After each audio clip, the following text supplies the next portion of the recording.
poachers. Stupid. Just for the killing.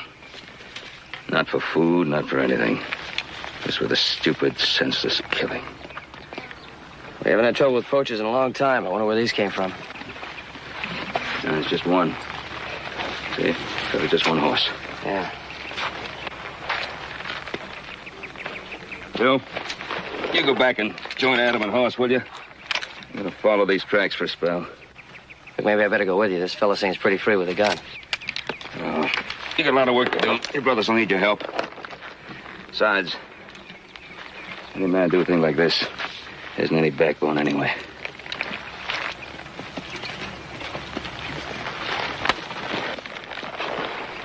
You get along, Joseph.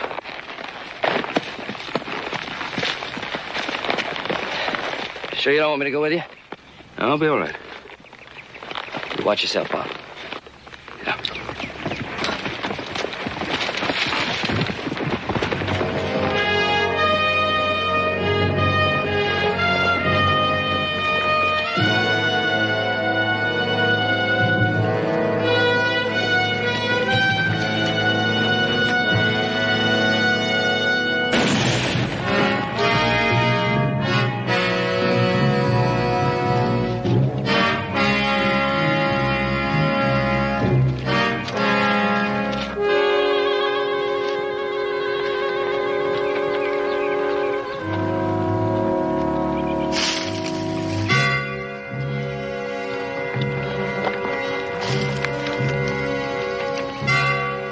You in there? Come on out. I'm Ben Cartwright. You've been poaching on my land. Now come on out.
Want some?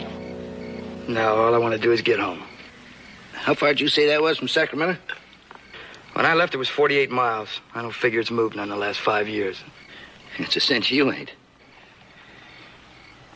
When you get to that way station tomorrow, you can fork off to Dry Bluff. Shouldn't take you more than a day to get there. Look, Gannon, you got us this far. That's enough. I don't need no more organizing.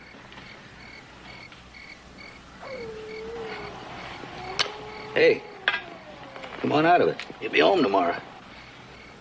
Yeah, what kind of problem you got? You're gone 3 lousy years. What can happen to a farm? Yeah, look at me. Had a wife, a store, a good business. Now I lost 5 years out of my life.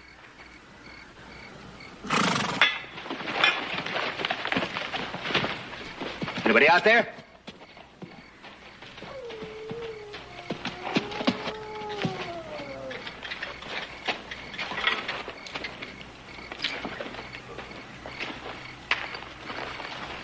Been shot. Guy riding him must have been shot, too. We better get out of here. Why should we run? We ain't done nothing. Well, maybe not. But you still got the smell of Huntsville prison on you. We all have. It's in that suit of clothes they gave you. When they start asking questions, the Finger's gonna end up pointing right here. I've heard that. Once you've served time, they don't let you forget it. No, it ain't gonna be like that. Not where I come from. Well, you can stay if you want to. I'm getting out of here. Not that I got anything to hide. Yeah, how do we know that? You was out hunting by yourself all afternoon. Well, so were you. And you come back with game. We all did. Yeah, we're all in this together. So let's get out of here. We'll keep the horse. That way we'll get a little extra time in case they come looking for it. Well, he's lame. Only thing he's going to do is hold us up. Well, all right. All right, let him go, but hurry up about it. Come on, Paige, come on.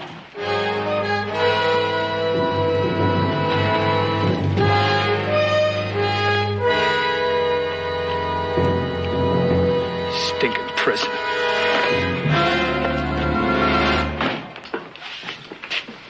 What in the world's this?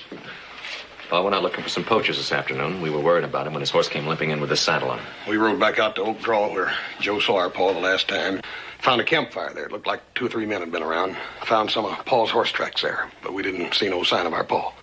We should have tried looking for him right away. Joe, you can't track men in the dark. You know that. We'd have just been fumbling around out there. Now, boys, what makes you so sure your pa's dead? Roy, that's my pa's blood on that saddle. He was killed by some stinking lousy poacher. Just a minute. We found this in some ashes around the campfire. Huntsville prison. That's right. Roy, if my pa found men like that, convicts, poachers, they wouldn't think any more about killing him than they would shooting a deer. I believe you're right. Boys, here's what we're going to do. First off, I'm going to wear Huntsville. I'll find out if there's any prisoners been released or escaped from there lately. Then I'm going to get a posse. And I'm going to start looking for your pa. I know it ain't going to be easy to get a posse together this time of night. But I'll get some. Believe me that. You boys can wait here. No, Roy, we're not going to do any waiting. We're going back to the campsite. It'll be dawn by the time we get there and we can start tracking. Now, you just hold on. That's all right if you want to go looking for him. But if you find him, remember, that's a case for the law.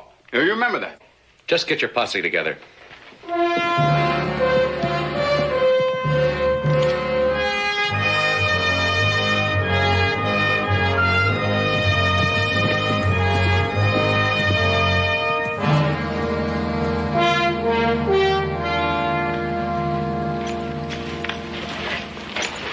Howdy.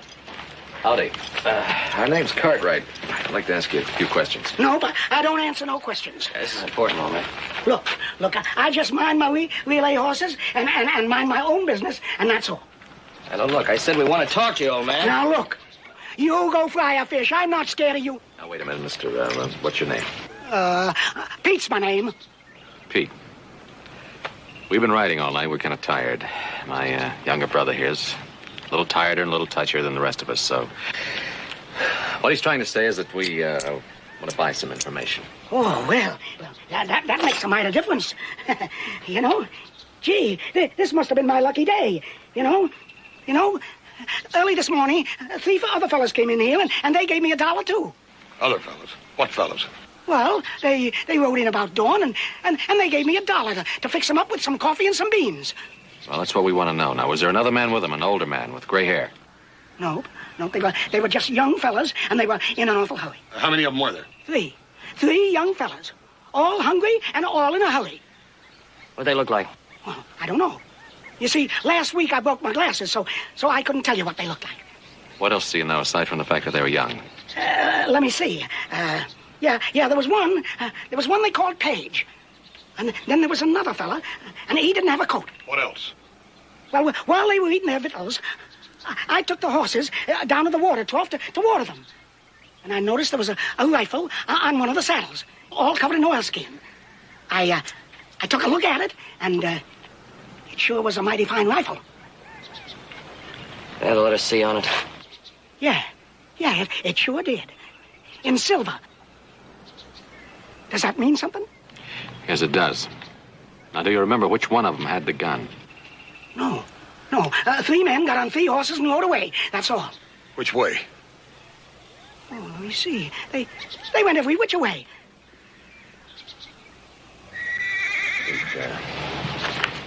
Give us a straight answer, will you, please? I gave you a straight answer. They all went in different directions. One fellow went up the mountain towards Kobe. Another one went west and another went south. That's what I meant. They went every which way. All right. This is where we split up. What have they done? They killed our pa. They killed your pa? Well, if I'd known that, I never would have took nothing from them. Not a cent. Now, which one do you want, Joe? Take the one that went up to Kobe. I'll head south. You're gonna kill him? You're gonna kill him like they killed your pa? Let's go.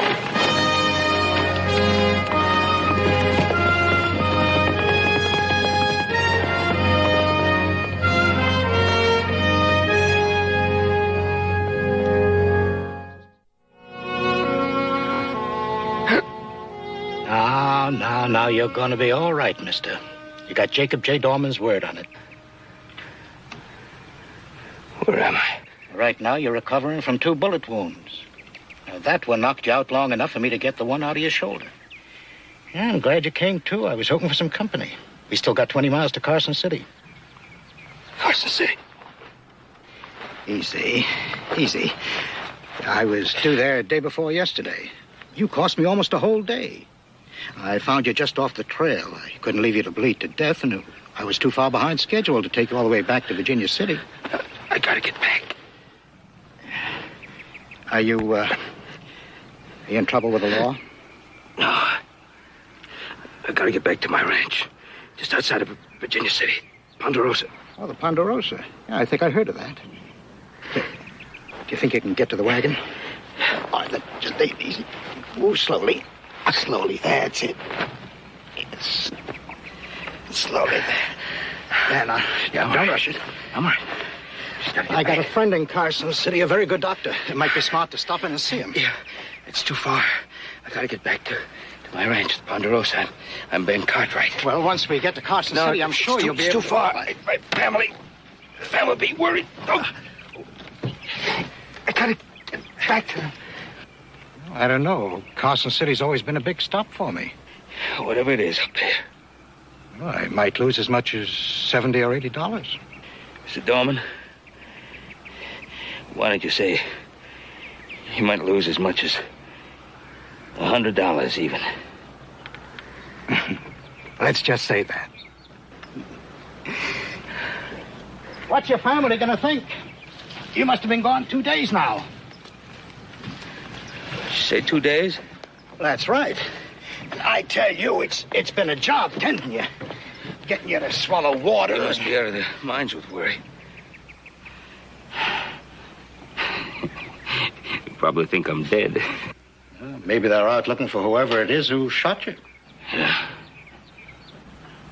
No, those boys of mine, they're intelligent men. They're grown men, intelligent.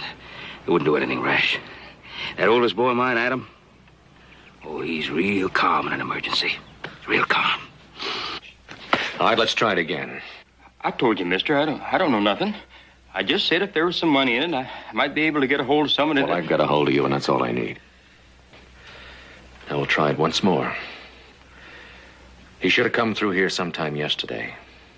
He came from Huntsville Prison. Heavy set fella? 33, maybe? 34? All I know is he's one of 3 men. His name might be Page, and he might be carrying a rifle with an inlaid stock. How bad you want to know? Dollars and cents, I mean. Save your money, mister. He can't tell you anything. Is that right? Yeah. Sure. Just trying to pick up a couple extra bucks. Now, if you want to know anything, try me, mister. I get around town pretty good. And there's no charge.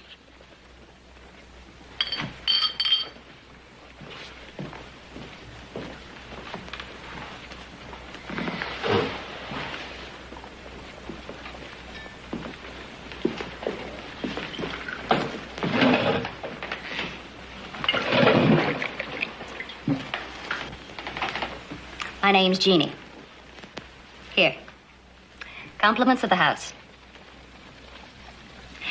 This man you're looking for. You said he came from Huntsville Prison? I suppose you're here to take him back. No, I won't be taking him back. Oh? Well, I think I know the man. He used to work here. He was in town the other day asking for his old job. Where is he now? They didn't have anything for him. But I slipped him a few dollars, and he said he was off for San Francisco. San Francisco, huh? That's right. He left yesterday. Thank you for the information. Well, aren't you going to use it? There's plenty of time. I think I'd like to eat first. Well, I have some errands to do. If you're still here when I get back, maybe you'll buy me a drink. I consider that a pleasure, ma'am.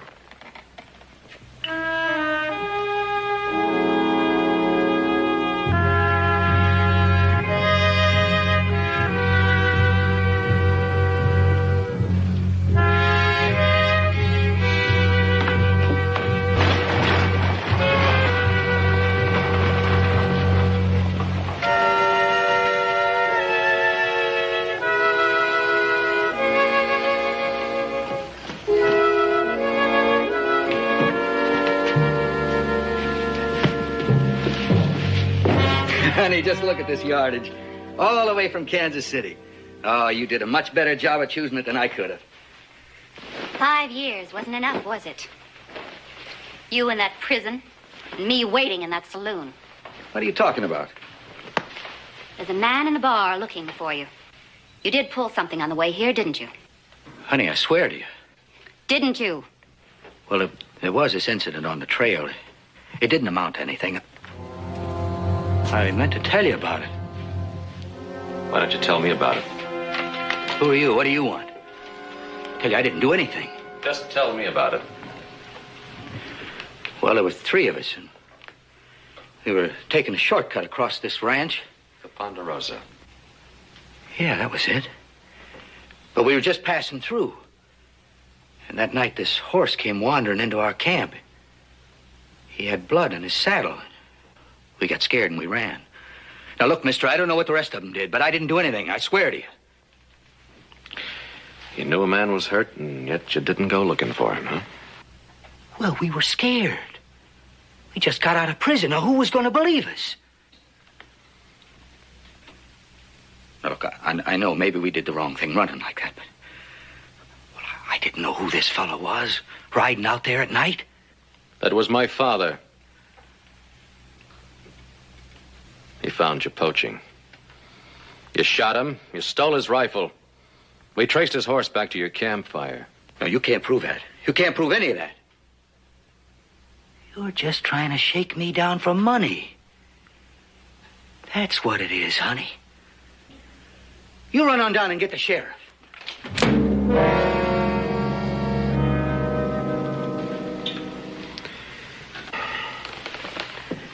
You almost did it, didn't you? No, look, mister, I was out of my mind for a minute. 5 years in prison. Just the chance of going back. Jeannie, tell him I wouldn't do anything like that. I'm not interested in your character references. No, please. I lost my head. I grabbed the gun.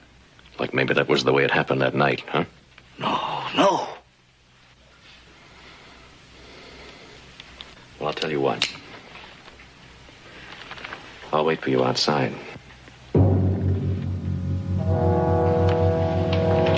You gotta come out sooner or later. And when you do, bring this with you. Mister! Please. Now, think for a minute. Look, you think I killed your daddy and stole his gun. Now, why would I do a thing like that? What would I gain by it? Look, I got everything I want right here. I got a wife, waited and worked for me for 5 years. We're starting fresh. Now, why would I want to shoot him? For a gun?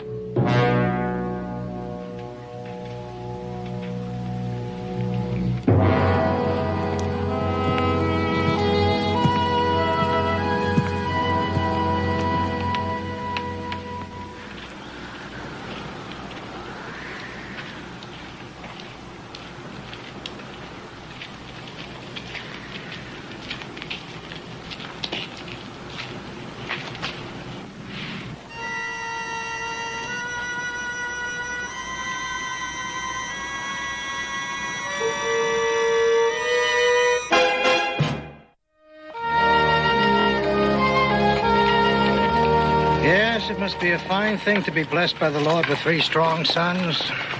Fine thing indeed. 3 strong lads could be quite a comfort to a man. Yep. Quite a responsibility, too.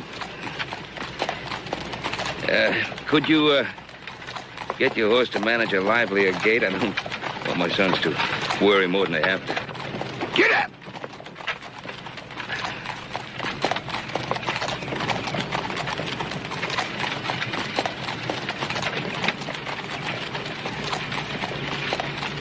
I thought you said that oldest boy of yours would be able to handle it, being so smart and all.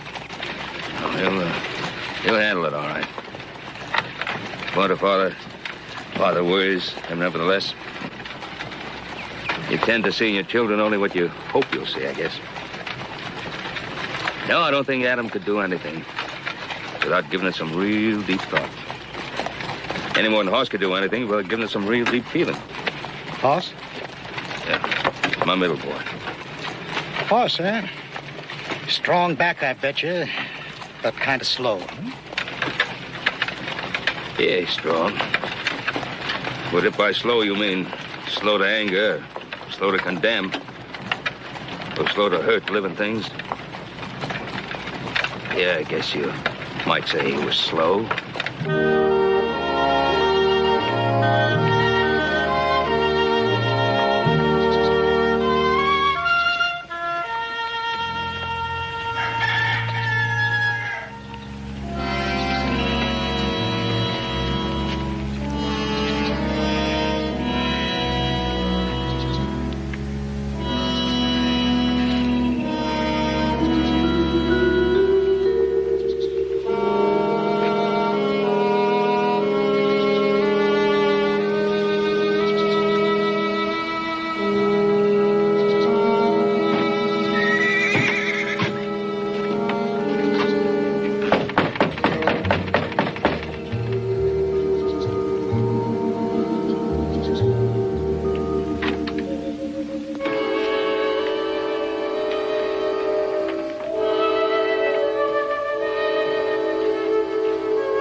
Doing here? Who are you? I'm looking for a man named Page. Some folks told me you owned this place. That's right. That's my pa you're talking about. Your pa? Look, has your pa been off on a long trip? Just got back? Yep. 3 years he's been away. That's why the farm looks so run down. But me and Pa, we'll have a neater and a pin soon. Yeah.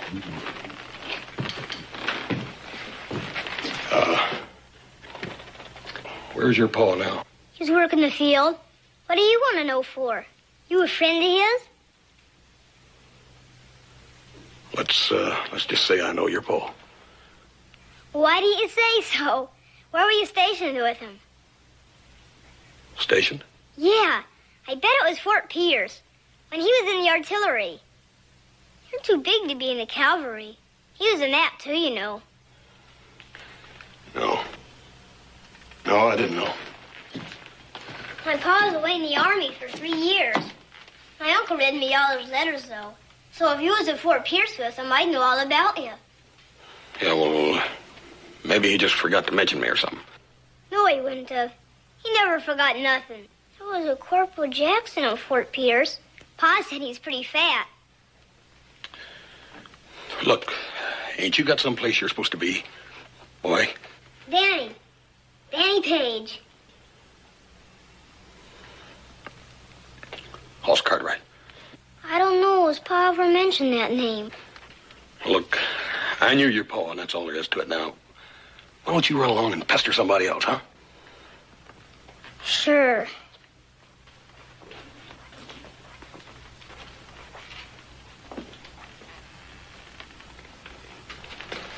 You staying for supper? No. No, I ain't. How come you ain't staying for supper? Look, ain't you got nobody else you can go pester? I told you my pa's out in the field somewheres. My uncle's in town. My ma's off on a trip. Your ma? When's your ma gonna be back? I don't know. She left a long time ago. Just before Pa went off to the army. I see. I stayed with my uncle while my pa was in the army. I asked him about it, but he said I wouldn't understand. But I understood all right. You did? Sure. Ma borrowed some money from Pa so she can go on a trip with a friend of hers from town. I think his name was Harry, but I don't remember too good. Anyways, Pa went after him to make sure they got off all right. And then he came back and went into the army. I never exactly figured out why. I guess it must have been to make some more money. Yeah, I reckon that was it. Hey, I think my pa's coming.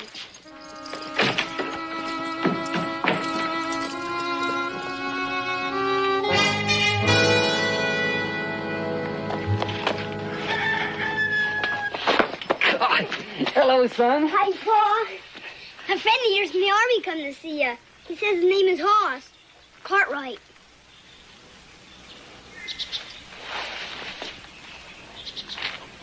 Can I help you? Get the boy out of here. What? I said get rid of the boy. What are you talking about? Look, I don't want to hurt the boy. Now get rid of him. Go in the barn, Danny. But, Pa! Go ahead, do like I tell you. Hurry up now.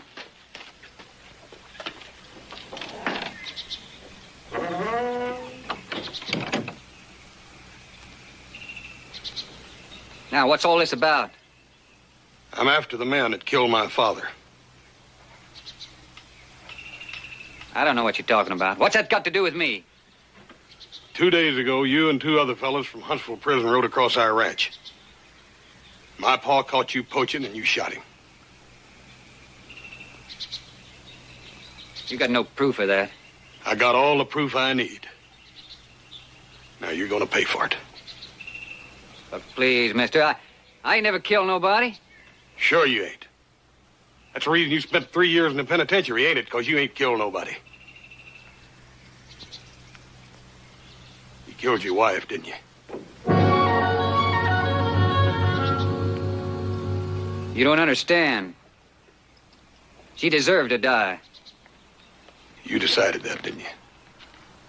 Just like you decided that my pa deserved to die. No. I spent my time for that. I ain't never gonna kill again. Is that why you carry that gun? Man fresh out of prison, why, he's got to be careful. People blame him for things. Yeah, that's right. Just like I'm doing right now. You better get ready to use that gun. Now you saw my son. He's been waiting 3 years for me. What's he gonna do without a paw? I don't know. I ain't got used to the idea myself yet. Now you get ready.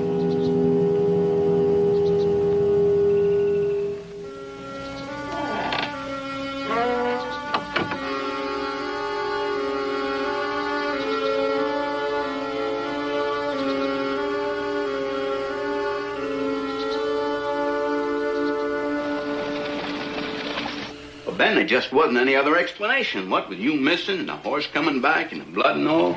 Me and the posse's just scoured about every foot of that entire section looking for you. All right, Roy, now where are the boys? Helps out the coffee, Mr. Dolan. Ben, they figured that you was dry gulched, that you was dead, and they went after the three fellas that they figured that was responsible for... Ben, I just never seen them boys like that. When'd they leave? It was the night before last. In fact, I just got this telegram here from Huntsville Prison, gave me the names of the three men that had been released. Now, I wired the sheriffs closest to them, hoping that they'd get there in time. Well, you know my boys better than that. Yeah, I do. And I also know that they figured that their father had been murdered.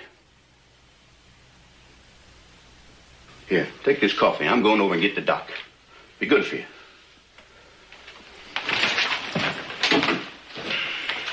I don't know. If it was me, I'd feel pretty good knowing I had three boys ready to kill anyone who did me in. No. They've been taught the exact opposite. Then why are you worried? I don't know. Why does any father worry? It's like when you plant seeds blind. You don't know whether they're going to grow and keep growing long after you're past knowing and gone.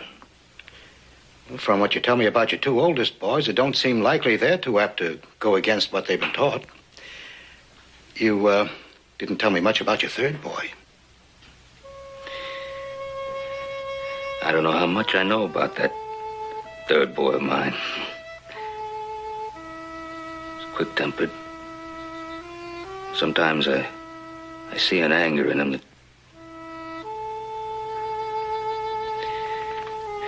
Three wives, 3 sons, all of them so different. So you got doubts about what he'll do? No, I guess I got doubts about me. About whether I was able to make him understand. I'm looking for a man. Would have ridden in the last few days from the south. Come on, all I want's an answer to my question. I couldn't tell you, mister. Probably be without a jacket. Might be carrying a fancy rifle with a silver C on the stock. Does that help any? I don't know. I'll tell you when to leave. Leave him alone. He can't help you. All right, then maybe you can help me, mister. For heaven's sakes, none of us can help you, I tell you. Take what you want, but leave us in peace.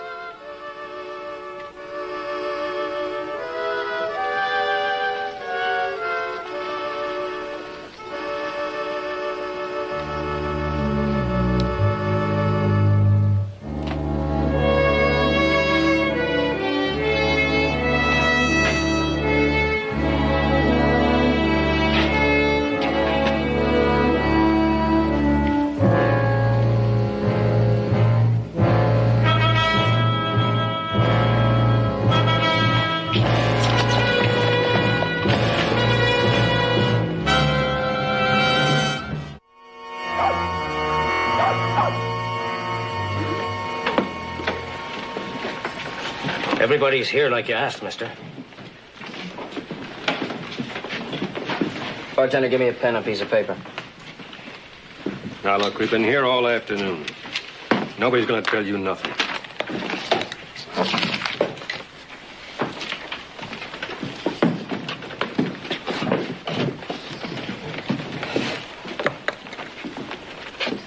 My name's Joseph Cartwright. I'm writing a promissory note in the amount of $5,000.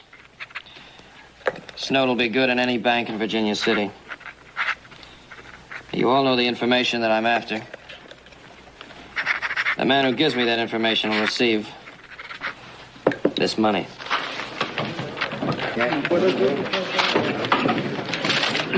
All right, here it is. $5,000. Now, one of you is going to tell me what I want to know. You all know that. And when he does, he gets this. Every single penny of it. Just don't wait too long. I'll be outside.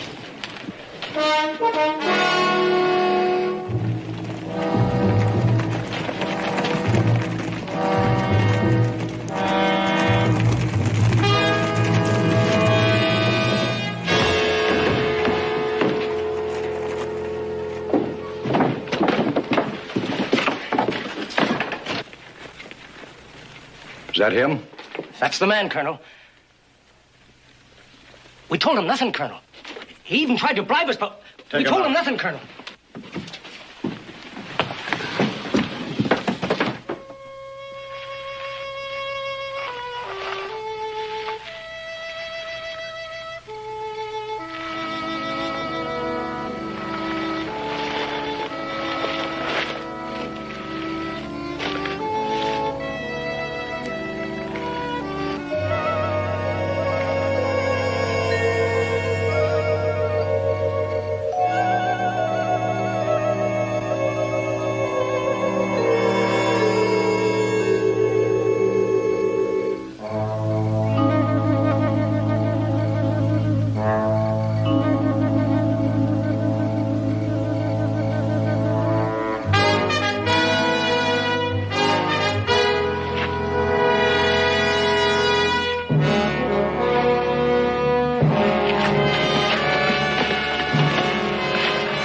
Let him go.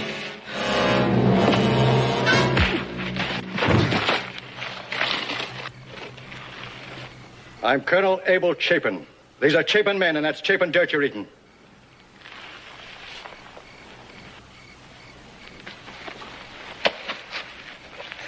Who are you and what do you want?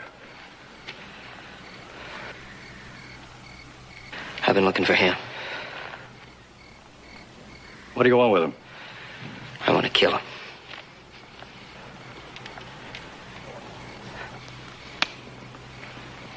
You know him? Don't lie to me, Billy. I swear to you, Pa, I never seen him. All right. What do you claim he did? He killed my father. That's my father's rifle he's got with him. It's like I told you, Pa. I bought this from one of them fellas I come back with. What call I got to steal a rifle? I don't know, Billy. I stopped trying to give reasons for the things you've done a long time ago. Pa, I swear to God. If you're lying, don't make it worse by blaspheming.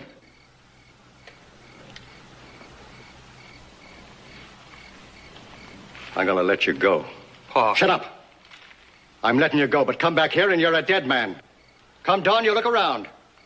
As far as your eye can see, I'm the law. Judge, jury, and hangman. Remember that. And consider yourself lucky. Take him off the ranch and turn him loose. You're no better than to bring his lies back here again. So, Pa, you give me a chance at him. I'll make sure you don't ever come back. No, stay away from him. You're protected here. Alone away from the ranch, you wouldn't have a chance against a man like that. You wouldn't even understand him.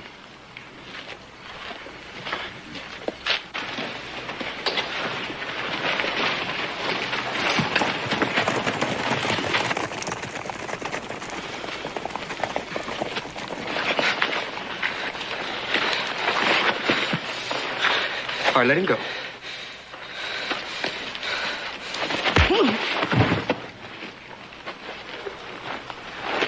All right, I'll handle it now. You're going back to the ranch. But the colonel said to I said get out!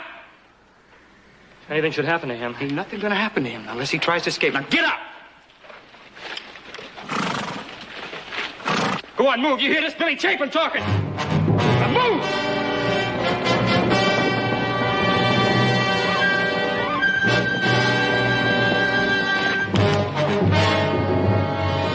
Now I'm gonna do what my pa's afraid to do.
He's here.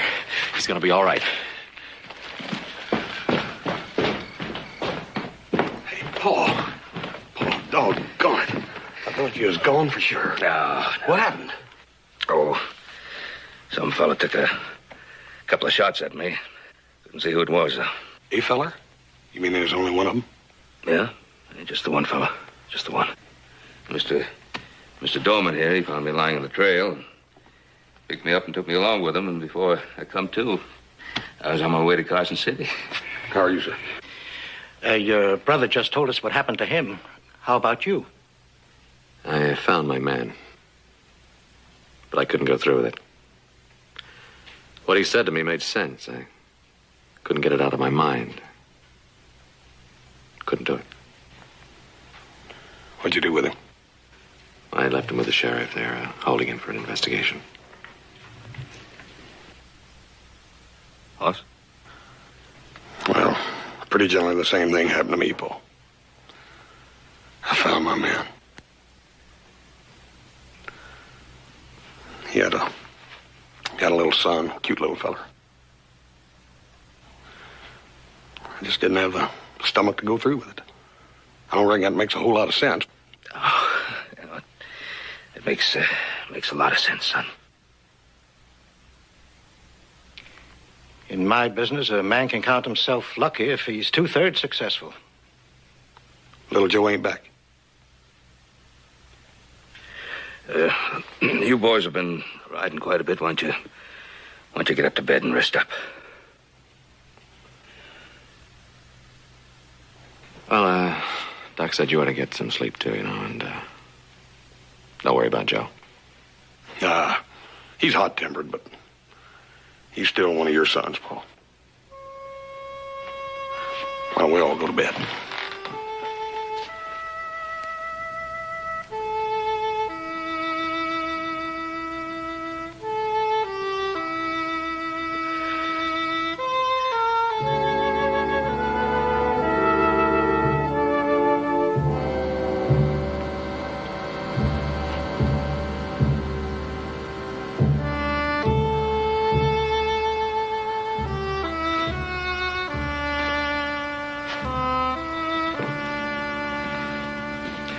Look, even if Joe did find his man, and he did kill him, he did it believing that that man had killed you. An eye for an eye. Is that what you boys have been taught to believe? Not what I'm trying to say. I know what you're trying to say, Adam, and I thank you for it. This is not something that little Joe has to think out. He either believes it in his heart or... Hey. I heard something. You've been hearing something all night. No, but this is for real.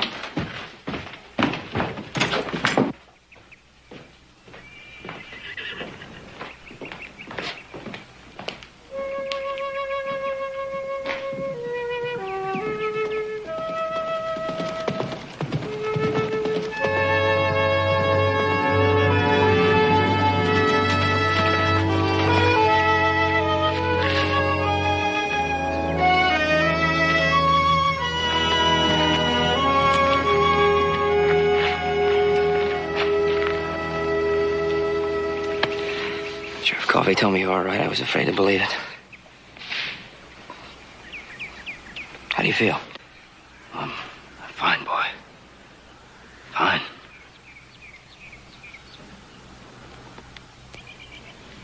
See, you got Paul's rifle. So you found your man. Yeah, I found him.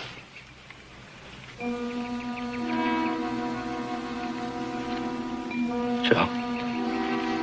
No, Pa, I didn't kill him. Nobody deserved killing like he did, but I couldn't do it.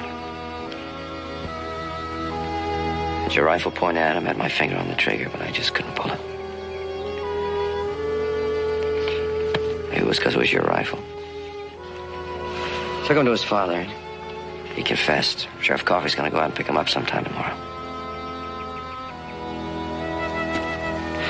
You look tired.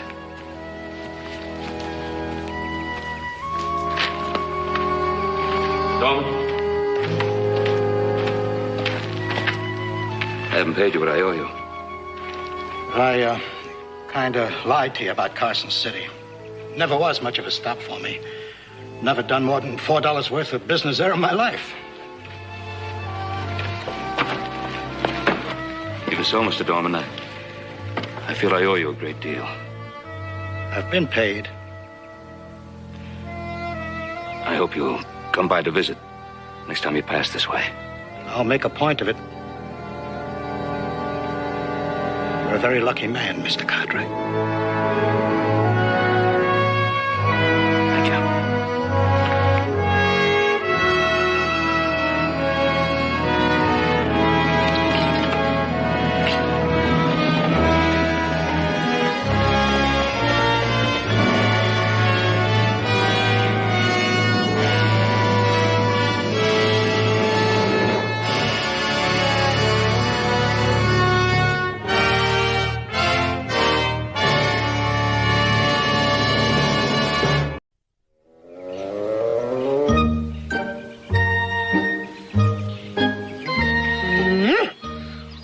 Thing gets through breading and frying you, you're going to be so good it ought to be against the law to eat you. Now, I'll tell you what I'm going to do. I'm going to go out there and I'm going to get your granddaddy. The only reason he ain't been caught yet is because I ain't been after him. But I am now. And then, he's going to join you at my dinner table tonight.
Yours?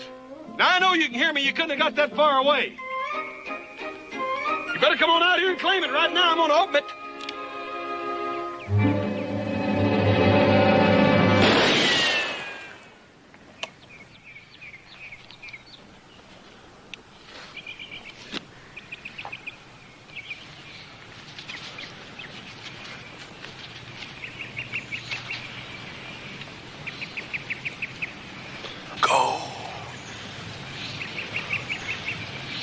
How come he wouldn't claim it? Must be stolen. Boy, wait till Paul hears about this. Oh. This ain't gonna be easy to explain. None of it.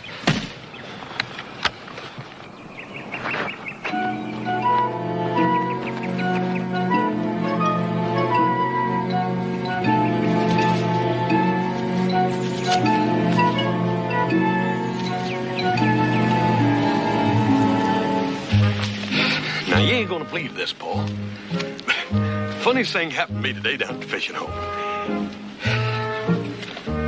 Yeah, you're probably wondering where I got this box of gold, huh, Paul?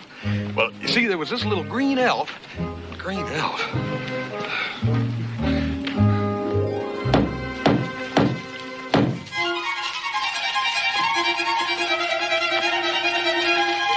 We heard you shouting. What happened?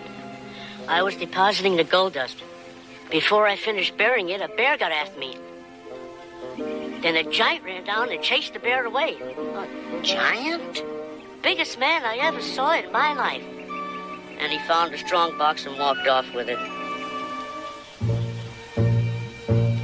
That's what happened. Honest. Ah, you don't believe me.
Going to believe me. Well, it doesn't make sense, Hoss. Look, if he was as little as you say he was, now how can he go around lugging a strong box full of gold?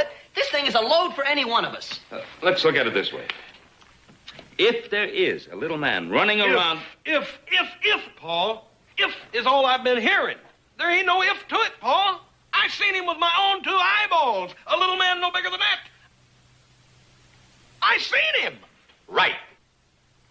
A little man in a green suit that buried a strong box full of gold dust and then skips away into the bushes where, with a merry twinkle in his eye, he thumbs his nose and flies away to the rainbow. I've had all I'm going to take out of you.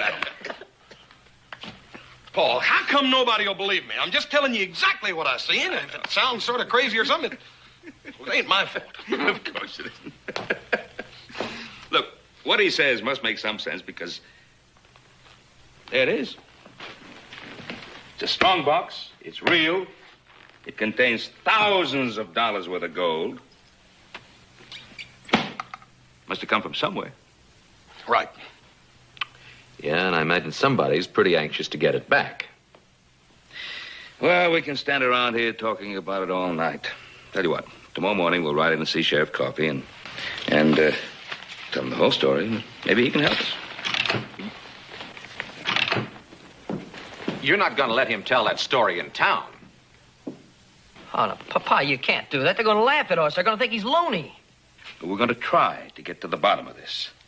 Now, Hoss will tell Sheriff Coffey the whole thing, exactly the way he saw it.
horses. Wait a minute!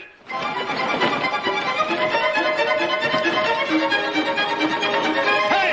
Come back here! Wait a minute! Come back here!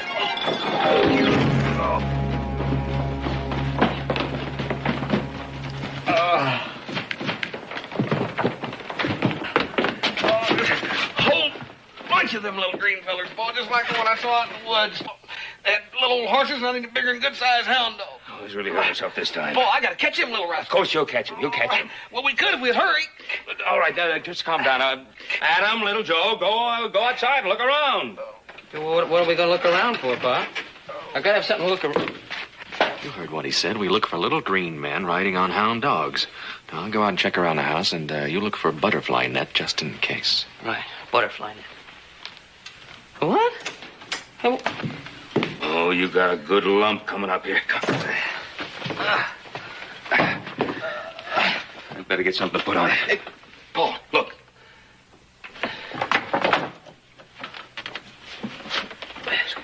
Somebody broke into the bookcase. Strong box, it's gone. That's what I was afraid they'd do. Hey, who? The little green men, Paul, the little green men. Now what am I going to tell the sheriff?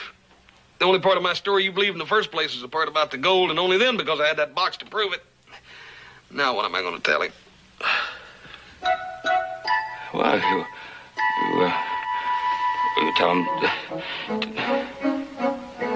Tell him the truth.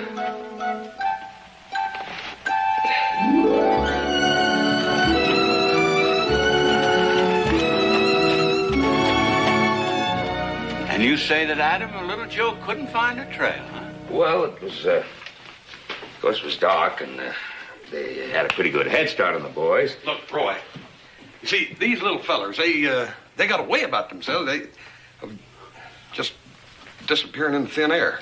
Well, now, maybe them little fellers' little horses was flying horses, and that's why you couldn't find the trail. Now, look, Roy, we came here to report a robbery. If you're not going to take us serious, we'll go home. That's all. Hold on. If anybody but Ben Cartwright come in here with a story like that, why, what do you want me to do, Ben? The gold. Just see that it's recovered, that's all. Look, religiously, I go through everything that comes into this office. And there's been no bank robberies, no stagecoach holdups, no gold shipments missing anywhere. So why in the dickens should I go out there hunting for something that ain't even been reported missing? But, Roy, that's just the point. We're reporting it missing. Well, you can't claim something stolen that don't even belong to you. Well, wait a minute, Roy. Somebody broke into my house. Somebody broke into my bookcase. Now, surely that's enough for you to go on. I'm just not going to close up this office and go out there looking for a gang of little... Now, what would the folks of this town think if I was to try to organize a posse for the purpose of tracking down a bunch of little men with green suits? Why, they'd hog-tie me and lock me up in my own jail cell till election time. Well, gentlemen, I got places to go. I got to meet the stagecoach.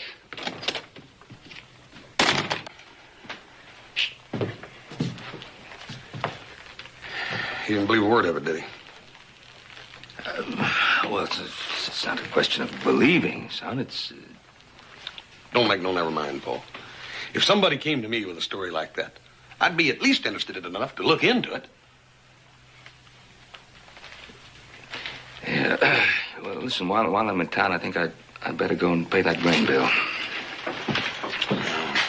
I think I'll go to the saloon and get me a beer. Yeah, that's a very good idea. And I'll pick you up there as soon as I'm ready to go.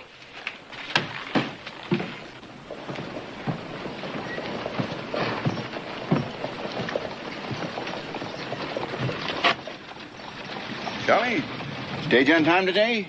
Ahead of time. Done come and win. Yeah. Anybody get off? Just one feller. You looking for somebody in particular, Roy? No, I was just keeping tabs on the goings and comings. Where does fella go? Oh, yonder to saloon. Yeah, much obliged.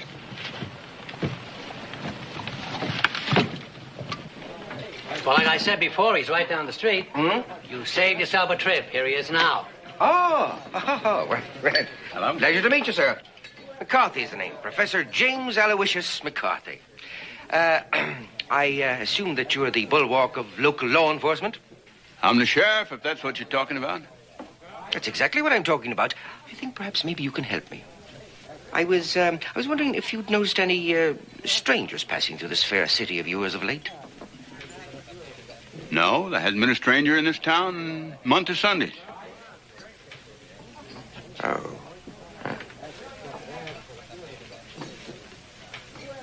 Unless, of course, they was little men with green suits. Little men in green suits? How about that, Hoss? More like little thieves in green suits. Hoss here claims that they run off with a strong box full of gold. Gold? Hoss, did you fellas make a strike? Hold on now, you fellas. You had this whole town in a stampede. I didn't say nothing about a gold strike. I was just repeating a crazy yarn of Hoss's. It wasn't no crazy yarn, Roy. Little men in green suits? Hoss, you must have got a hold of some bad whiskey. Roy, I'm sorry. No. Just a minute, gentlemen. Now, please. It's a very charming story, and I'd like to hear a little bit more about it, if I may. Why don't we all refresh ourselves while we talk about it? The drinks are on me, gentlemen. Hey. Won't you step up here, sir? Bartender, a couple of drinks here, please.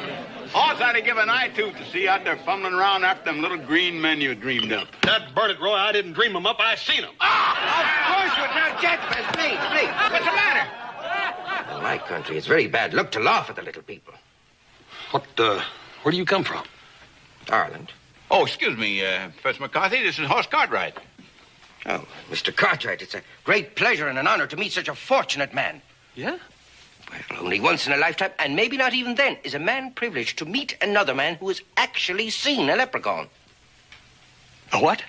Oh, yes, well, of course you wouldn't know about those, would you? Well, they're a darling little bunch of rascals, all dressed in their green suits.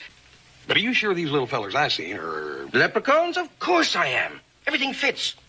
Now, it's a very well-known fact that every colony of leprechauns has a buried treasure of gold. But to a leprechaun, freedom is much more precious than all the gold in the world. That's why, if you had caught one, he would have bought his release just like that by giving you all of his gold. I ain't for sure I understand exactly what you're trying to tell me. Oh, it's quite simple. Had you actually caught one of these little fellows, he would have given you all of his gold and it would have been yours to keep. But since you didn't, well, it was perfectly all right for him to come after you and reclaim his treasure. Well, I never heard anything like that. Oh, well, that's a very commonplace thing in Ireland. It happens all the time. Although I must say this is the very first instance I've ever heard of it happening in this country. Hoss, this fella's pulling our legs. Wouldn't be too sure of that, Roy. You thought I was, but I seen them. Of course you did. And had you caught one of them, 'tis a far richer man you'd be today. Yeah, that was quite a pile of gold at that. Hoss, you figure them little fellas still running around loose out there?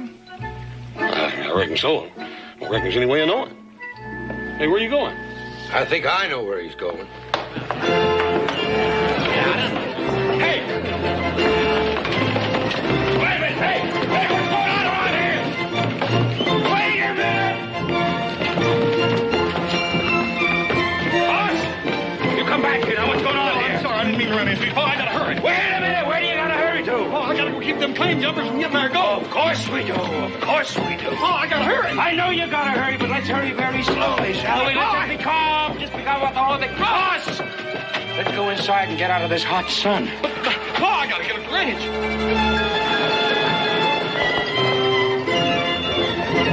Ben, I'd like to have you meet Mr. McCarthy. This is Hoss's Paul. Oh, himself, is it? Well, 'tis a proud father you should be this day, sir. Hey, Paul, this gentleman knows everything there is to know about them leprechauns. I'm gonna get a horse. Hoss! Hoss! Hoss! Will somebody tell me what's going on around here?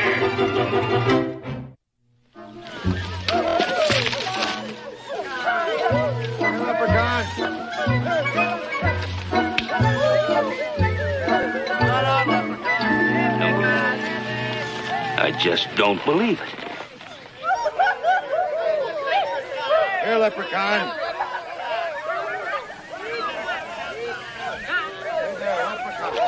Leprechaun, leprechaun, leprechaun. Leprechaun. Those people taking leave of their senses? Want me to run them out, Ben? You got a legal right to run them off your land. Oh, no, that just caused hard feelings. Oh, let them go. Maybe when they've worn themselves out, they'll come to their senses and see how foolish this whole thing is. Or they'd find one of those leprechauns and prove to you I ain't been lying. Now, Hoss, how many times do I have to tell you? There's no such thing as a leprechaun. They ain't gonna find any leprechauns. A leprechaun is a mythical creature, like in a storybook, like pixies and elves. What? Excuse me, Mr. Cartwright, but if those weren't leprechauns your son saw strolling around, exactly what were they? Well, now, I don't know what they were. But if there are a lot of little men running around there, the more hunters we have looking for them, the quicker we'll find them. And the sooner we get this cleared up, the better for all of us. Right. Well, if that's the way you feel about it, I suppose you won't mind if I take a little look around myself, will you? No, I'll talk, Professor. Look around all you want to. Thank you. I believe I'll poke around a little, too, if it's all right with you, Ben. Why not? Good hunting. Hey, leprechaun. Oh, what about me? I'd sort of... Now, look, Hoss. Maybe them people down there have all that time to waste. Looking for gold. But we got work to do, so let's go back and do it. Paul, wait. It ain't the gold. It's them little men, Paul. I gotta find them if they're down there. I got to prove to you and them other people that I ain't lying, and to prove to myself I ain't crazy. Paul, it's very important to me. All right, Hoss. Get it out of your system. But on one condition. After all this is over, and you don't find anybody, we won't ever mention it again. Ever. Right? Right. Yeah. Hey, leprechaun. Leprechauns. Yeah.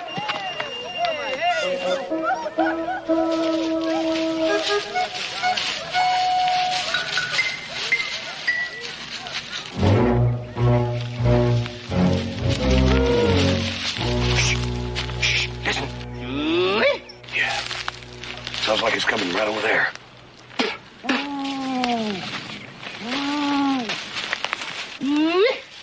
Leprechaun. Leprechaun.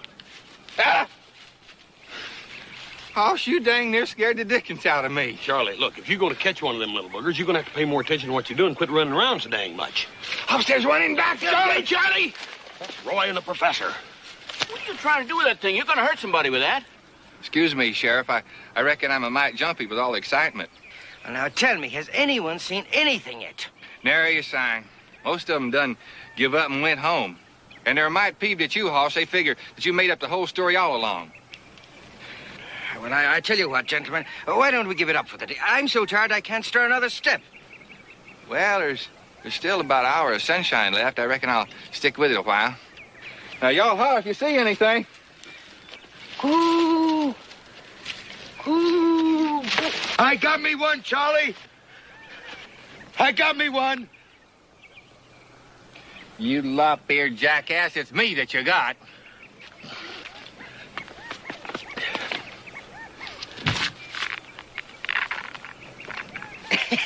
Well, I better be getting back to town. You want to come with me, Professor? Of course I want to come with you. Come on. Coming, Hoss? No, thank you, Roy. I think I'll mosey around out here for a spell more. Ain't nobody searched out that little creek bottom yet. You know, I feel kind of guilty tramping around out here. Sure hope it's peaceful back in town. Oh, now, don't you worry, Sheriff. After all, you were only doing your duty, weren't you? Seeing to that the mob didn't get out of hand, that things were kept orderly, hmm? You get the greatest talent for explaining things. It makes them come out sounding just right. Well, it's all in the way a man looks at things, I always say. Hmm? Yeah, I reckon so.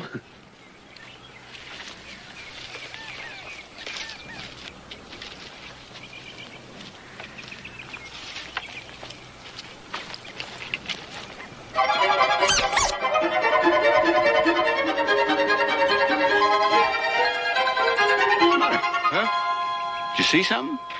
No, I just thought I did. Just a rabbit, perhaps. Just thinking, though, you know, it seems such a shame, such a terrible pity for me to be going off and leaving poor Mr. Hoss here, when, after all, it was myself here that instigated this hunt. No, I think I'd better stay here with him, because if I don't, my conscience will never give me one moment's rest. Oh, well, you suit yourself about that, but I better be getting back. You sure you can find your way? Oh, of course. Look, we McCarthys were born with an uncanny sense of direction. I'll see you in town, then. To be sure.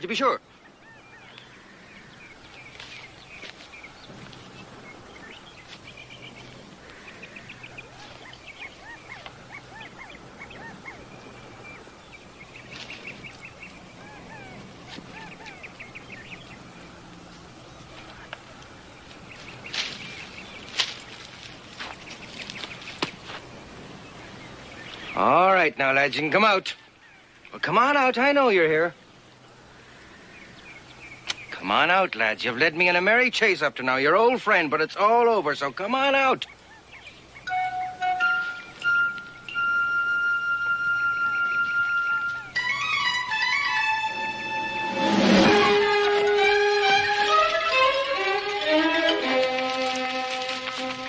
Good work, men. Michael, you and Bobby go get the wagon and meet us at the camp. Sean, you find a good tall tree and keep a lookout. Artie, you help me tie him up.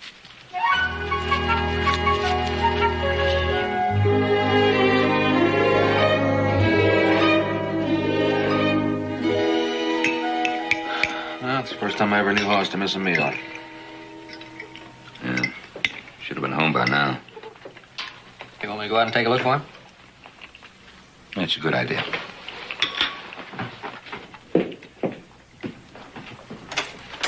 This, Professor McCarthy, just what is he a professor of? Adam, I don't know the slightest thing about him.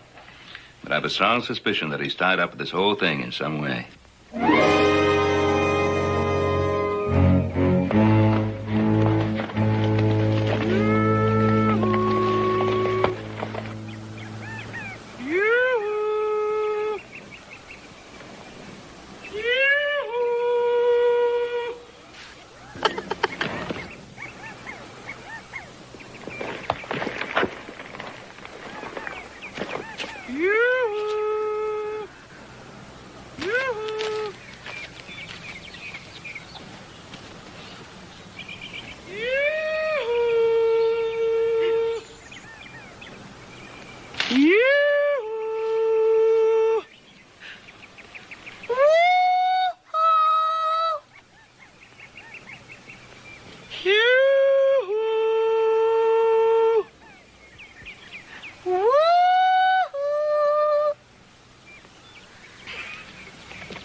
Where are you? I'm over here.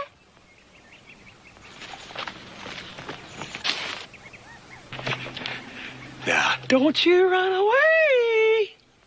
Oh, I won't. Pa sent me to bring you home to supper. Burn it. Dad, burn your ornery hide, little brother. Wait till I get my hand. Oh, you.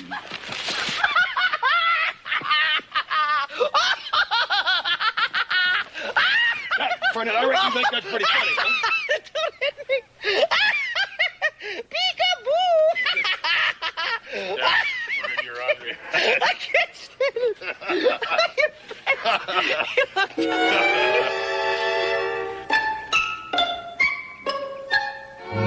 Hey, Joe, you see him, don't you? You see him, don't you, Joe? Yeah. Wait till Adam sees him. I can't wait to see him smashing on his face. We got him. We got him. Hey, wait a minute. You ain't got him yet. He's on those little branches out there. They're not going to hold our kind of weight. Yeah, how we going to get him down? Hey, I'll shake the tree. Hey, no, don't do that. You're going to kill him. Look how little he is. Hey up there. You savvy English? Woo-hoo-wee. I don't reckon he does. I don't understand none of that leprechaun neither. How we gonna get him down? No. Listen, I'm going to go get Pa and Adam, and I'll bring him here. You keep an eye on him. Good idea. Hurry. Hey, now, keep an eye on him. Don't let him out of your sight. Hey, you keep one. Yeah, ain't that cute? Look at him. I told you.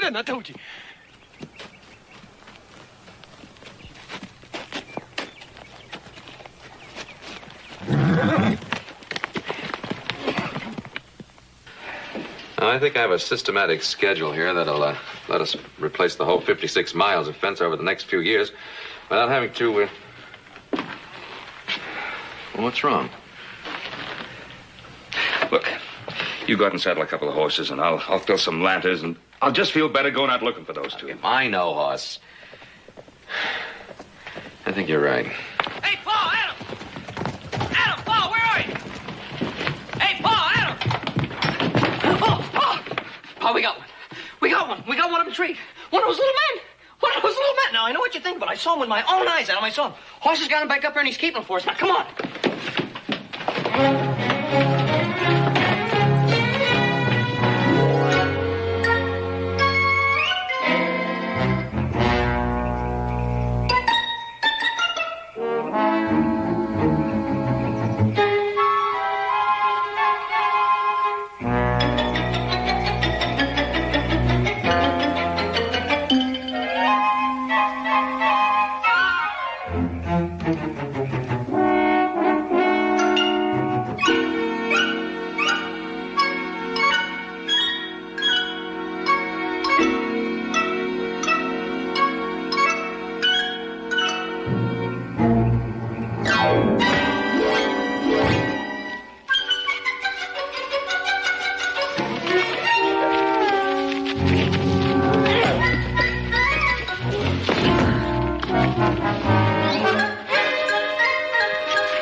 Hurry. Well, this had better be good. All right, Adam. See for yourself. See what?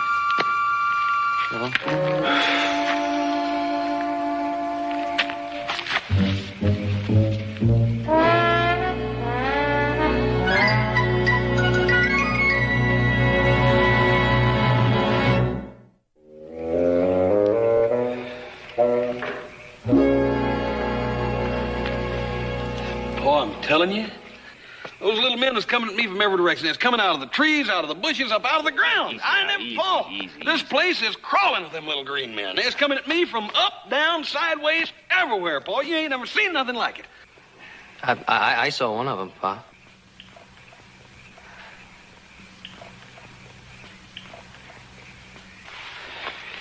Where's Professor McCarthy? Oh, he rode back to town with Roy Coffee. Well, he couldn't have. We just saw his horse tied up down there.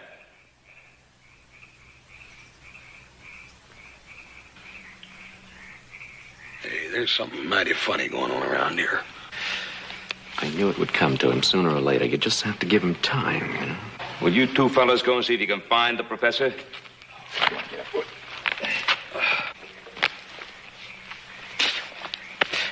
Hey, Professor! McCarthy! Professor? Professor?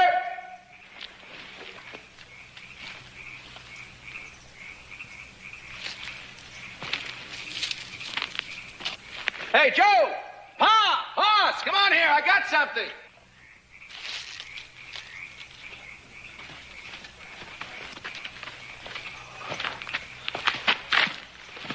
Hey, ain't that the professor's hat and cane? Hey, that couldn't be our horses. We left them tied back there. Sounds like it came from that draw over there. Maybe we can surprise whoever's in there. Pin him in.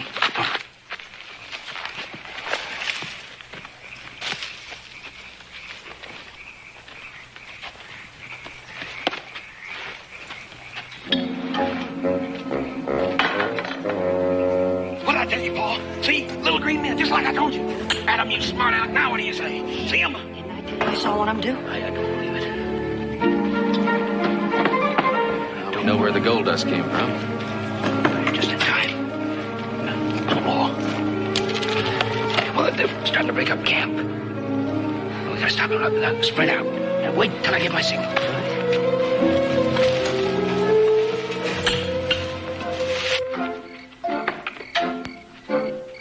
We have to hurry. Leave the rest of the tools and let's get the gold.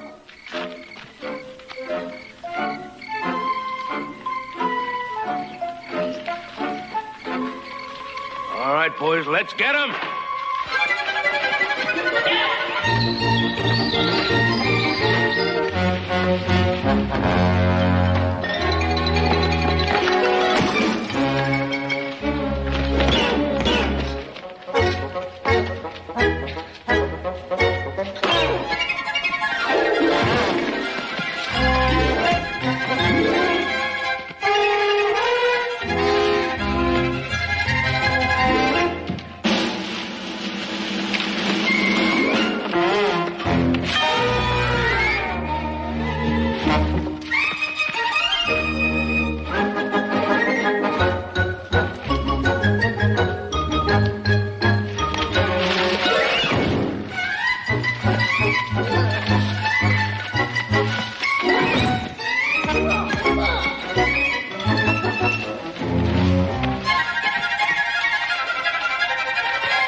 Okay, we give up. Don't you trust him, Paul. You must tie him up. Well, I don't think that'll be necessary. Gentlemen, I'll take over from here. Ah, Timothy, how are you? Hello, McCarthy. Oh, you can't explain what this is about? Why, I'd be delighted to. Gentlemen, allow me to introduce to you McCarthy's leprechauns. They sing, they dance, and as you've seen, they're daring and accomplished acrobats. They have performed before all the crowned heads of Europe. They are the toast of 2 continents. You're performers? You're in a show? Oh, and I must apologize for the lads' behavior just a few minutes ago. They were, well, a little annoyed because they thought that you were going to steal their gold. Again. Now, just a dang minute. Just a minute now. What was the point of filling everybody's heads with all those wild stories about leprechauns and buried treasure? I was merely trying to help the lads. After all, I didn't know that they'd come by the gold legally. The last time I had seen them was in Kansas, where our show was disbanded because of financial difficulties. Yeah, and you cheated us out of all our savings, the money we were going to buy the farm with. And our families are still back east waiting for us to send for them. That's why we began panning for gold. We were broke. Oh, now, come on, Timothy. After all, everything has turned out fine, hasn't it? And with the gold from our little... your little enterprise here, we can fashion the most magnificent show this world has ever seen. And think of it, lads. Just think of it. You're going to be the stars. Now, hold on there, McCarthy. There's something I think you ought to know. You're on Ponderosa land. I don't think I quite understand. Well, let me explain. You see, the gold that your little friends here have been panning, they panned on our land. So the gold isn't theirs or yours.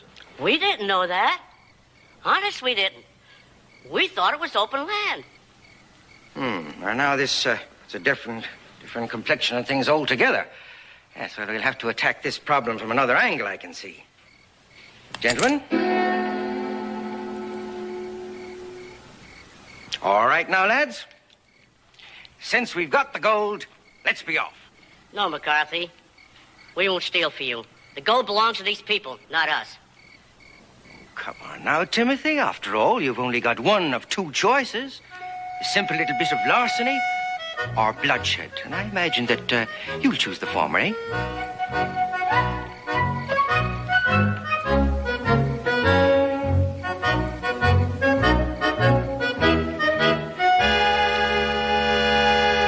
Good. I thought you'd see it my way. Gentlemen, would you step over here, please? Good. Thank you.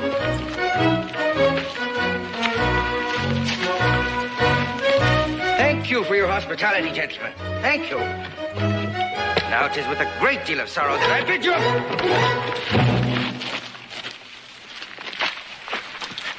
I'm sorry, McCarthy. Don't be too hard on him, mister. Bring him along.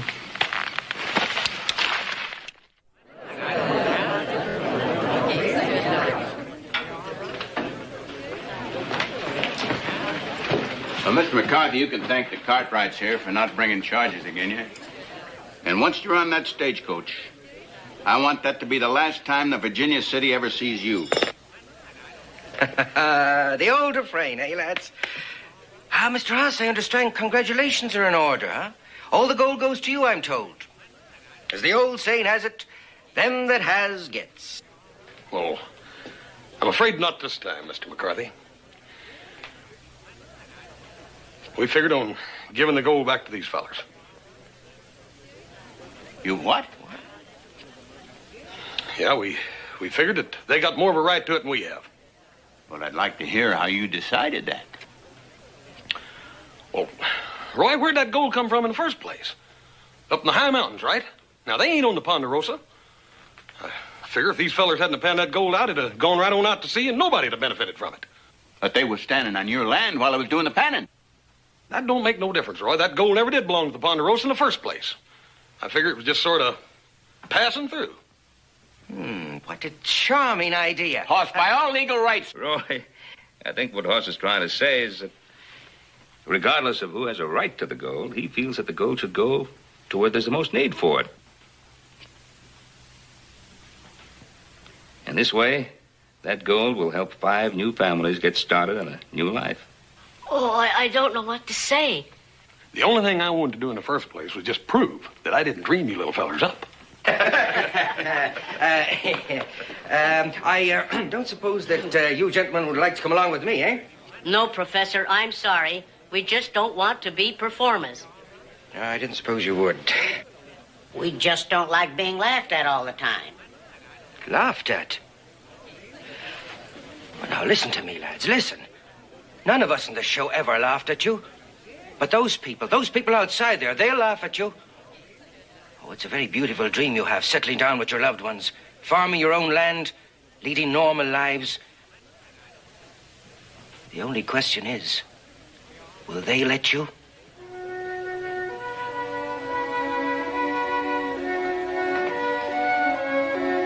Stagecoach is here, Mr. McCarthy. Let's go. All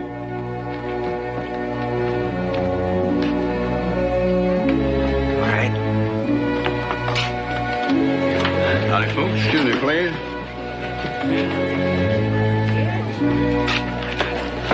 There they are. What are they? They're the funniest little critters I ever did see.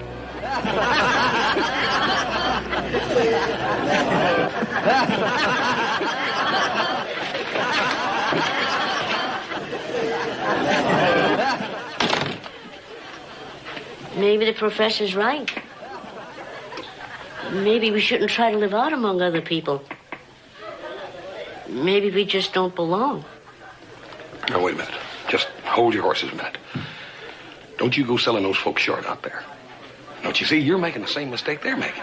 You're judging them before you even know them. Now, come on. You're going to go out there and meet these folks right now. Come on.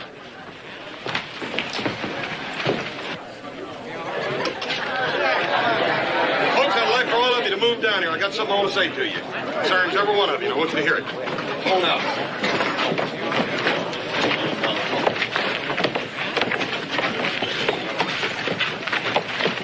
Now, folks, I know that because all of you turned out and are raising such a ruckus over our newcomers, that you're just chomping at the bits to meet them, ain't you? Hey, Hoss, be careful you don't step on one of them little fellers. You might squash him.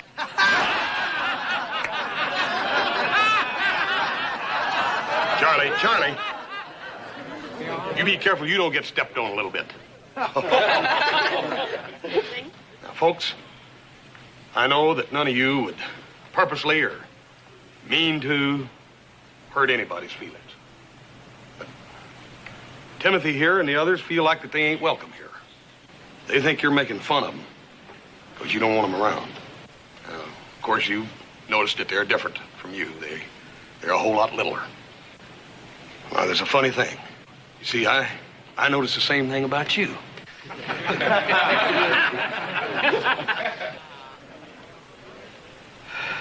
Now, these fellas are here for the same reason most of us are. That's to help settle our town, make it grow. Raise their families. They're planning on building their homes here, working their crops, being good neighbors. Now, in the past, we've always welcomed folks like that. And I don't see no reason we should treat these fellas any different. You, Mr. Lucas, you're the banker. You ought to be happy to see new investors in the town. Their money is just as big as mine. And you, Darrell Gillespie, it ought to tickle you to death to find prospective buyers for that bottom land you've been trying to sell. And that ain't all. They're going to need tools to work that land with and to build their homes. We got 5 brand new families here in Virginia City. It's going to raise their young'uns. They're going to buy clothes and buy food and get haircuts and get their teeth fixed, buying seeds and supporting the church. I figure every one of us is going to benefit from their being here. I think we ought to give them a great, big, rousing Virginia City welcome.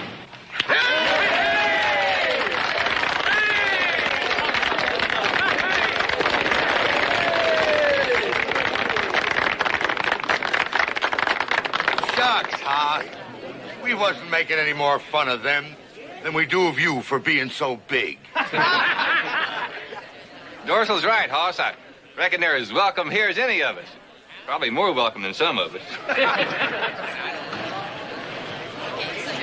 Must be something in the air. Yep. Something real nice.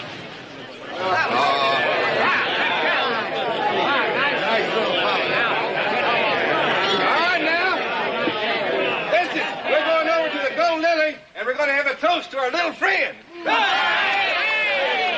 Wait, don't forget our friend Hoss. Hey, fellers, wait a minute, fellers. There ain't enough of us, Haas. Come along on your own power.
I thought you were going to give up by default.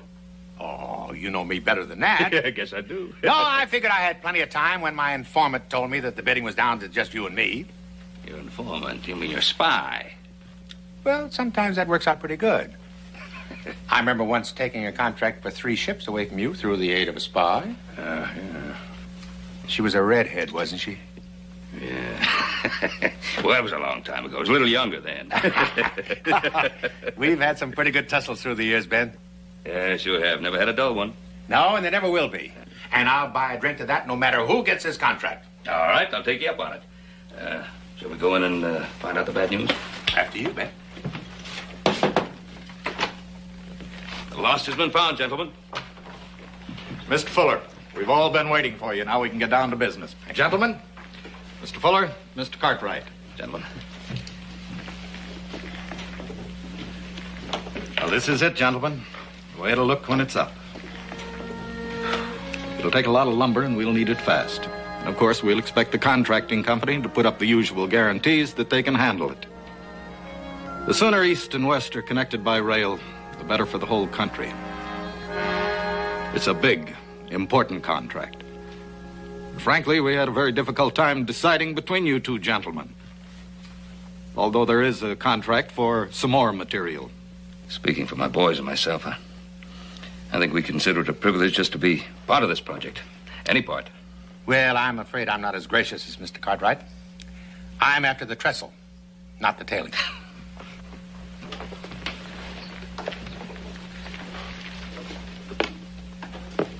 Mr. Fuller, I'm sorry, but the contract's been awarded to Mr. Cartwright. You'll furnish lumber for rail cars and ties, but Ben Cartwright has got the trestle.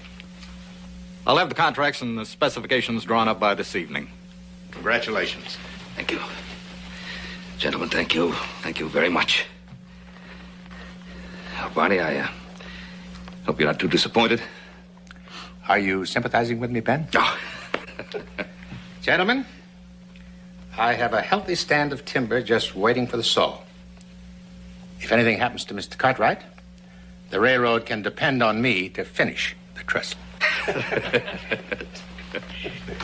Hey, Barney. You're not forgetting about our drink, are you? Oh, no. No, of course not. You're sure a gracious loser, Mr. Fuller. He sure is, but I wouldn't trust him farther than I could throw him.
Oh, Mr. Cartwright.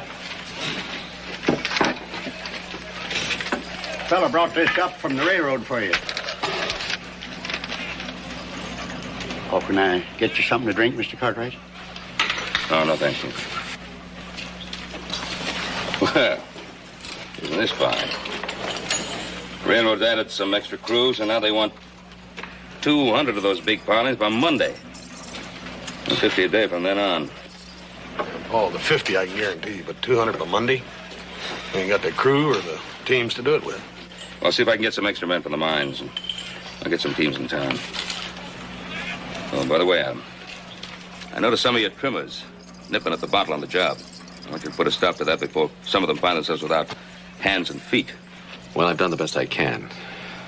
If a man wants to drink, that's his business. I can't be every place at once.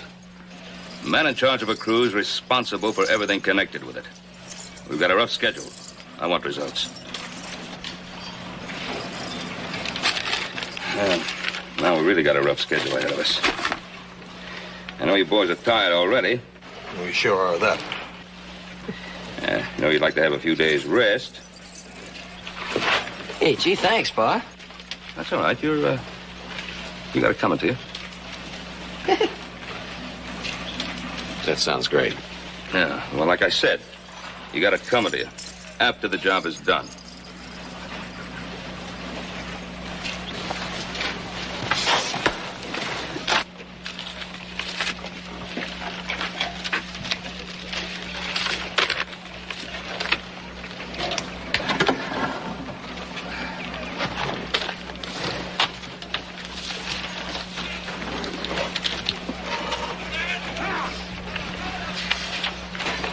What color's the sky, Mr. Cartwright?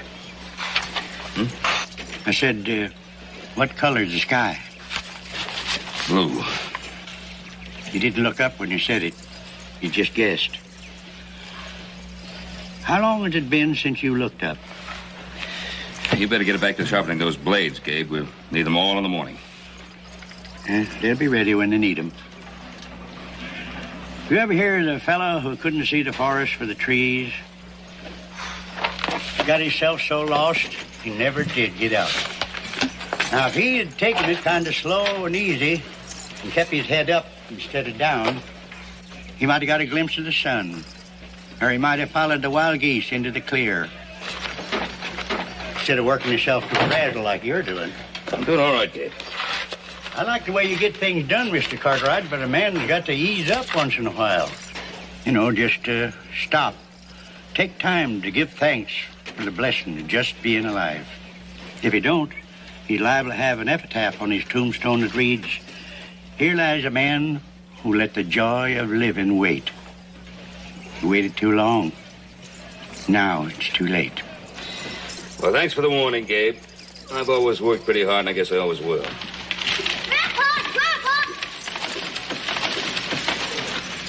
Hello, son. Martha, come on. Let me help you down here. There.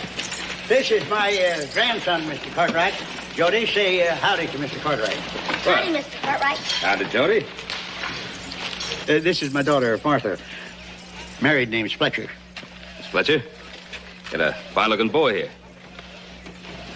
Thank you very much. I didn't think you'd mind Martha driving him over here once in a while to visit with his grandpa. Oh, well, just as long as he keeps out of harm's way. Oh, he'll take care of himself all right. He learned his lesson when he saw his pa kill himself trying to break a spooky horse.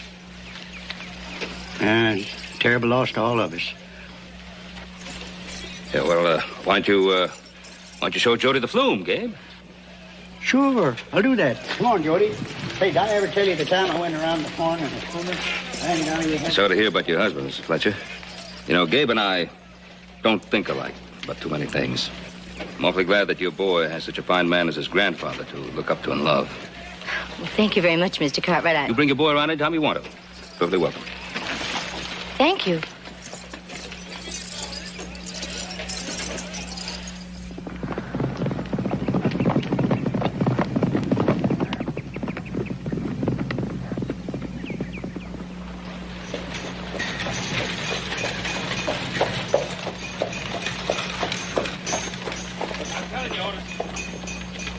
You gotta get me those extra teams. Man, I'm telling you, Ben, I ain't got any extra teams Now, look, anymore. you had plenty last week. What am I supposed to do? Feed them hay burners waiting for you to need more horses? No, sir. I got an offer. I rented them. Well, then get them back. Oh, come on, Ben.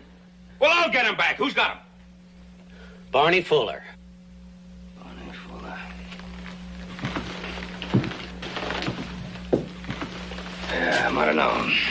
His money's as good as anybody's. Now, why don't you speak to him? Make a deal.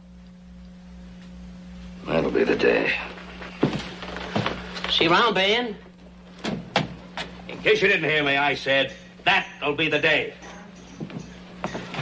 I don't know what you mean, Ben. Look, Barney, if you come here to gloat, I haven't got the time. Oh, on the contrary. My spies tell me the railroad's got the ties laid within a couple of miles of the trestle. But the men are sitting around idle, waiting for the pilings. I just hope you don't have to pay an expensive penalty because you had a little hard luck with your delivery. You'd love it. Oh, no.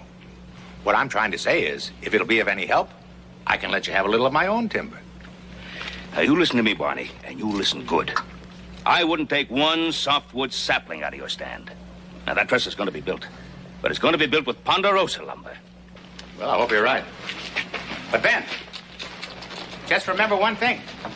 You can always depend on Barney Fuller to help a friend. Well, if I ever find a friend of Barney Fuller's, I'll tell him.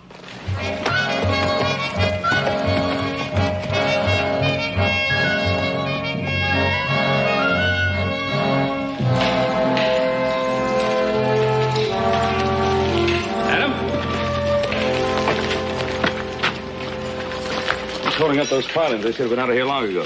There's a cracked block in the rigging. Hoss is working on it. Oh, fine. That's all I need. We better get down to the trestle and pacify those railroad men. You tell them that every log they need will be down to that site tomorrow at dawn if it takes every available man and team in the country.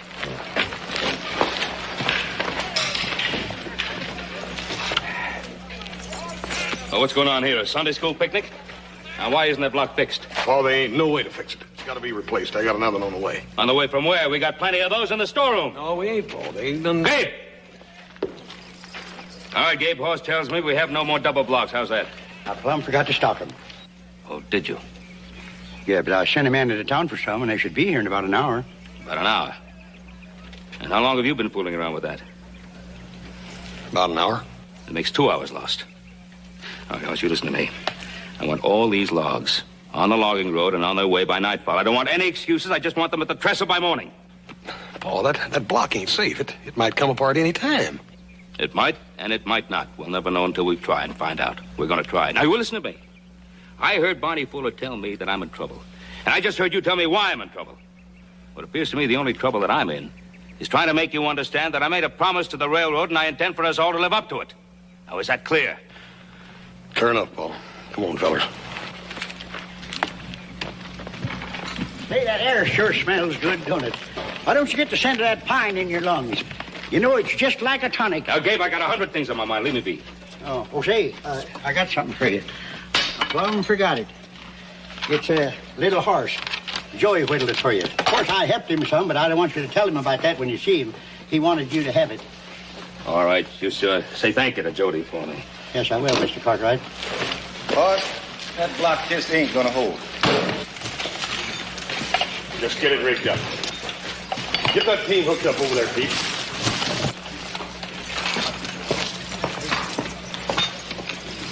Yeah, I'll do that. Keep out from under that block. All right, now snap to it. Come on, now what's holding everything up here? Charlie, get out from under the block. Bunch of Sunday school We gotta kids be here. careful Give me of that block, Paul. What? We gotta be careful of that block. Well, we'll be careful. Here, I'll guide it. Now get those horses moving. Come on. Get those horses moving. Let's go. Gabe, bring me a cat hook. Coming right up, Bill. Come on, get that moving. Up we go. All right, then. Now swing around. Here you go, Bill. Swing it. It's going, Paul. Gabe!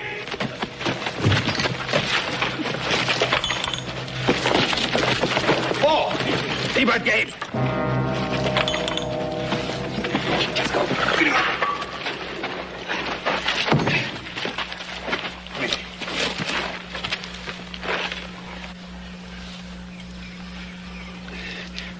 How's Gabe? How's Gabe?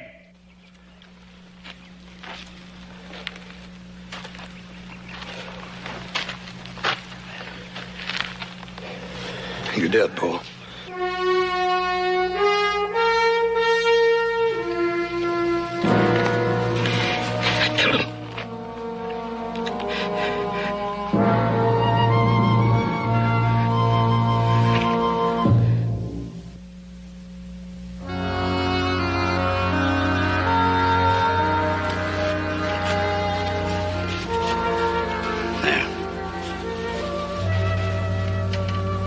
Painful, Ben?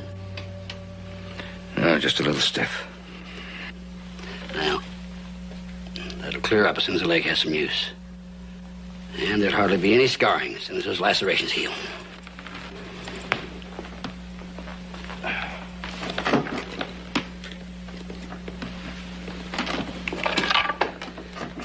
Now, Ben, you're going to heal a lot quicker without the use of that cane. Yeah. Goodbye.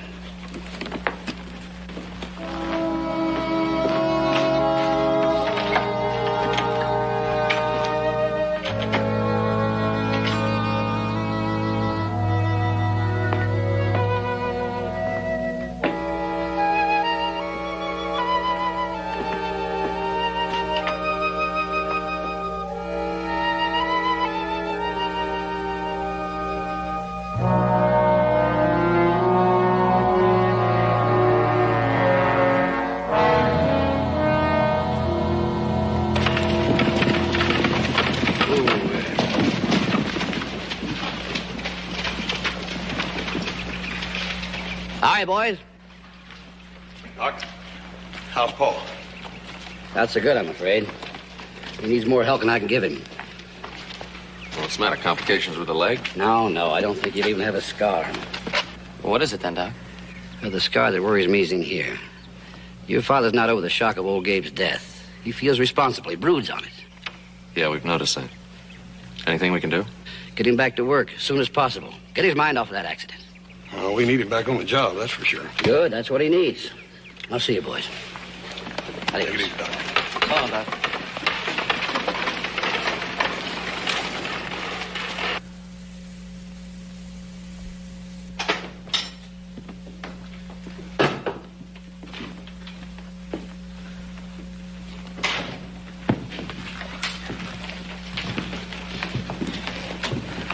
Paul, we just talked to the doc. He said you're fit as a fiddle. Let's say we get started, huh? Joseph, will you bring me the cash box, please? Yes, sir. Here are the latest figures on the cutting. We finished up on the ridge, and we can start on the hogback if it's all right with you. I'll do what you think best, Al.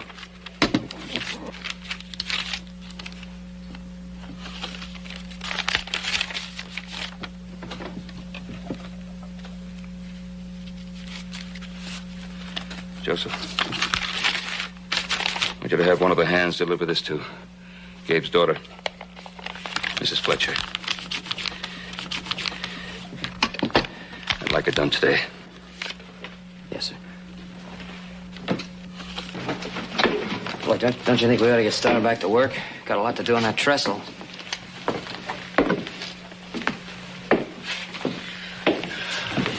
Look, Pop, you can't go on blaming yourself forever. It was an accident. Paul, he's right. You can't go on faulting yourself just for trying hard. When a man tries so hard that he risks the lives of other people,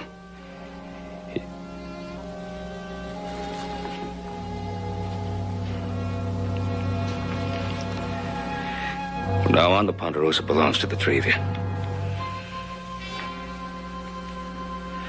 You run it any way you see fit.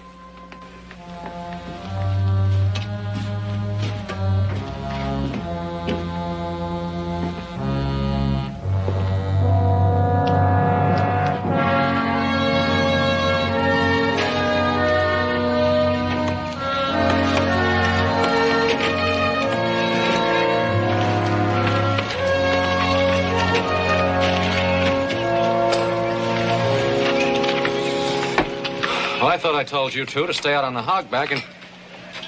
All right, what's wrong? Plenty. No teams. All right, where are they? Watch Wrangler said he got word from town to pull out. And you let him go? Well, how was I supposed to stop him, Adam, with a gun? No, I just want you two to hold up your end of the job like I'm holding up mine. Look, Adam, if you were the real walking boss around here like you're supposed to be, you'd have known about those teams before we did. Oh, would you like to take over? No, I wouldn't. Dad Bennett, I wish our pa would come back and do his job so we could do our own. All right, let's ride into town and find out what this is all about.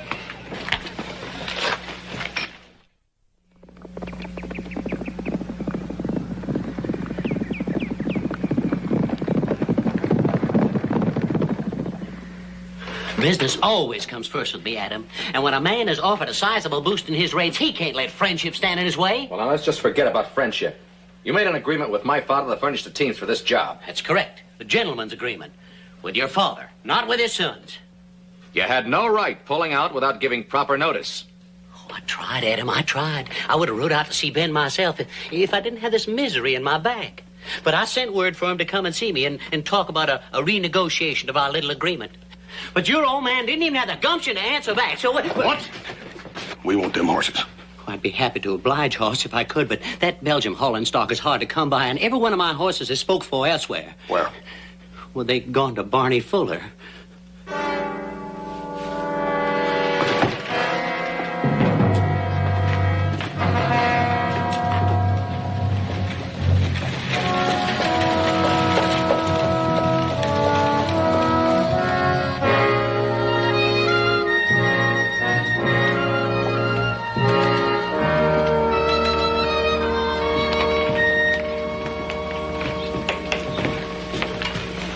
Well, the Cartwright boys. I'd like to buy you all a drink. You know my ramrod, Jesse Wade. A couple of my hands, Tom, Jake, Chris. We want those teams back, Fuller. You know, I've been meaning to come out to see your father. Most unfortunate thing. Men getting hurt. Delivery schedules all fouled up. Well, accidents will happen, I guess. Pull up a chair. Sit down. Now, what was this about some teams? Fuller, I want the teams back at the Bonanza by tomorrow morning. Or you'll do what, young fella? Send a sheriff and his posse out after him? I've got legal right to them teams. I'm not interested in your rights. I'm more interested in your reason. Tomorrow I start to log from my own stand for the Humboldt Canyon Trestle. Whose decision was that? The railroad's or your own, Mr. Fuller? I told your pa that if the railroad got in trouble and the Cartwrights started to drag their feet, they could call on me. And it looks like the Cartwrights are starting to drag their feet. My father made an agreement to deliver Ponderosa lumber to that trestle. Now, you're not using those teams, so, what are your terms for releasing them? There are no terms. And I only talk to the head man. Well, now you're talking to us. He's through talking to you. You boys go bawl to your big, powerful daddy. Maybe he's got better ways than you have of begging Mr. Fuller to get him off the hook.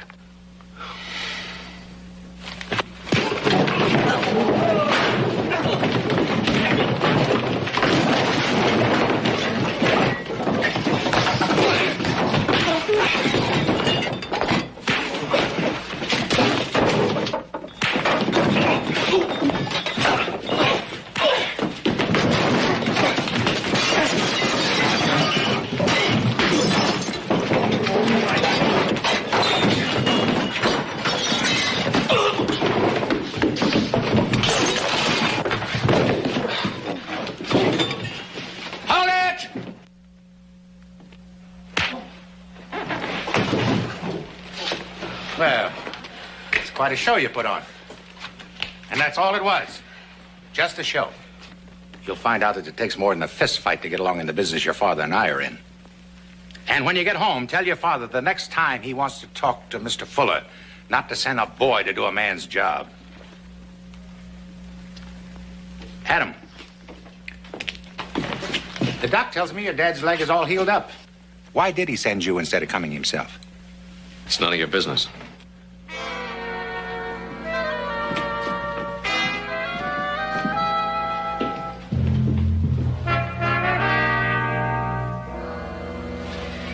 Ronnie's up to his old tricks, huh? Well, you're gonna have to watch out for him. He's always in there trying.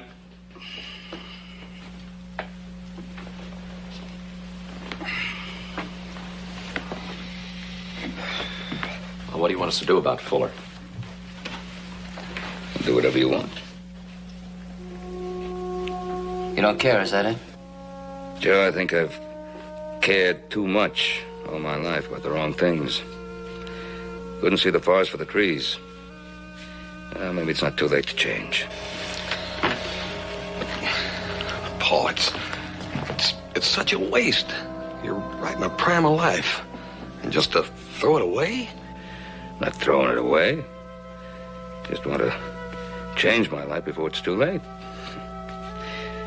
This ranch was always planned for you three anyways. Good time for you to take over. Paul, that ain't what I meant. What did you mean? Pa, what horseman is it? Is it we need you with us, Pa? Well, I think you have to start seeing things my way.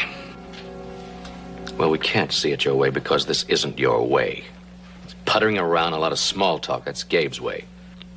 Leave him out of this.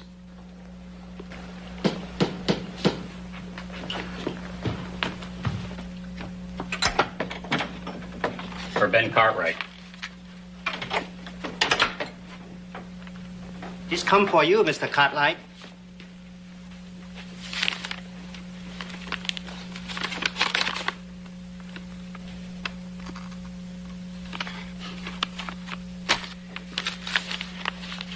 She sent it back. She say why? No. She didn't have to.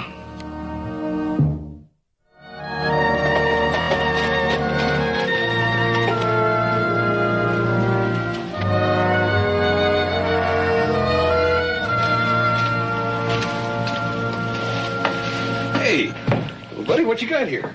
This is Fort Fletcher, the new cavalry outpost for the protection of the settlers. Yeah? Well, I reckon we can use another fort around here, Joey. Hey, mister, you know my name. What's yours? Hoss Cartwright.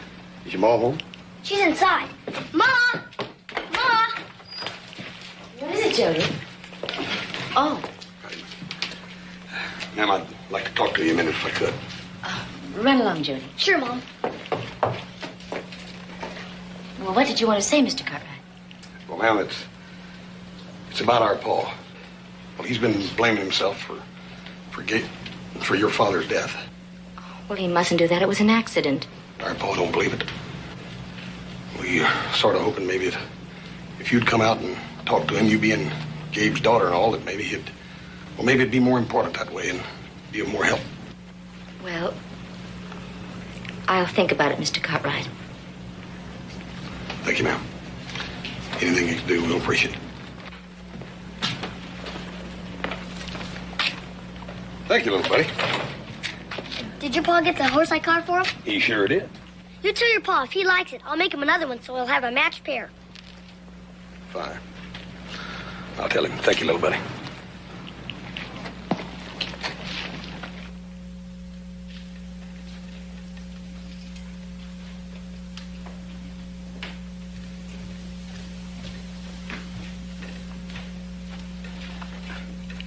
Find this in woodshed, Mr. Cartwright.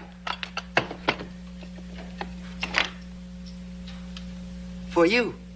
For making pretty things. Not good you sit here all the time.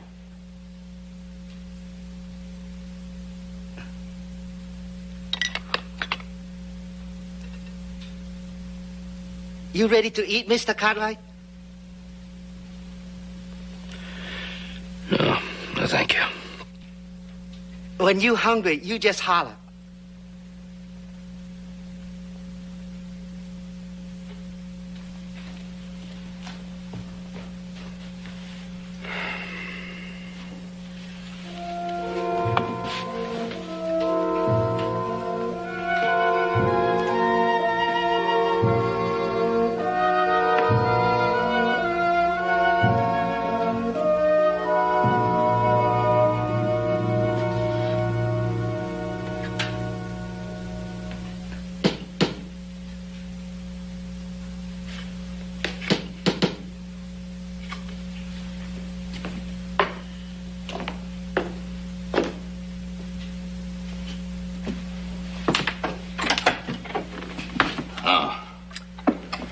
Didn't mean to get you out of bed, Ben. Mind if I come in? Huh?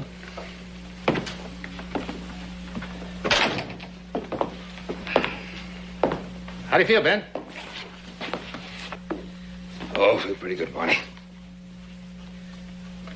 Sit down.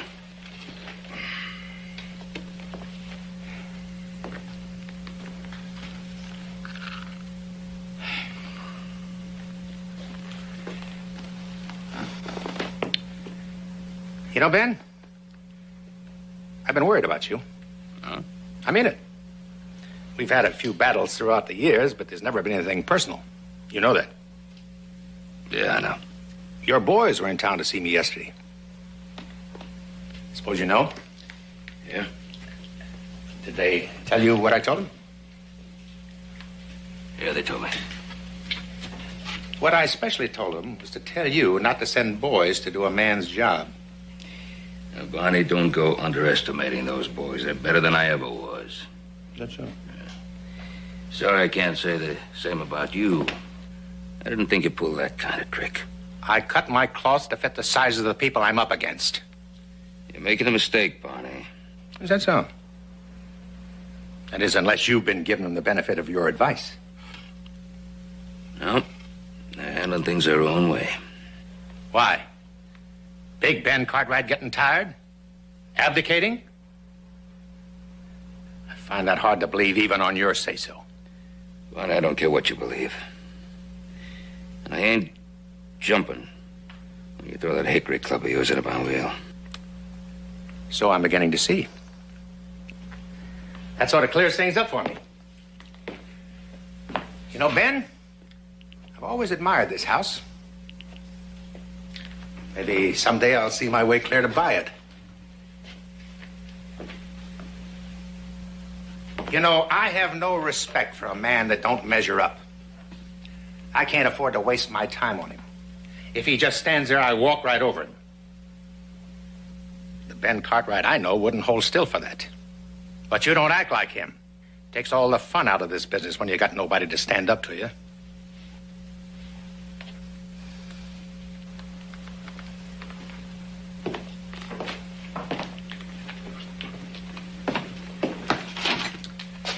Go back to bed, Ben.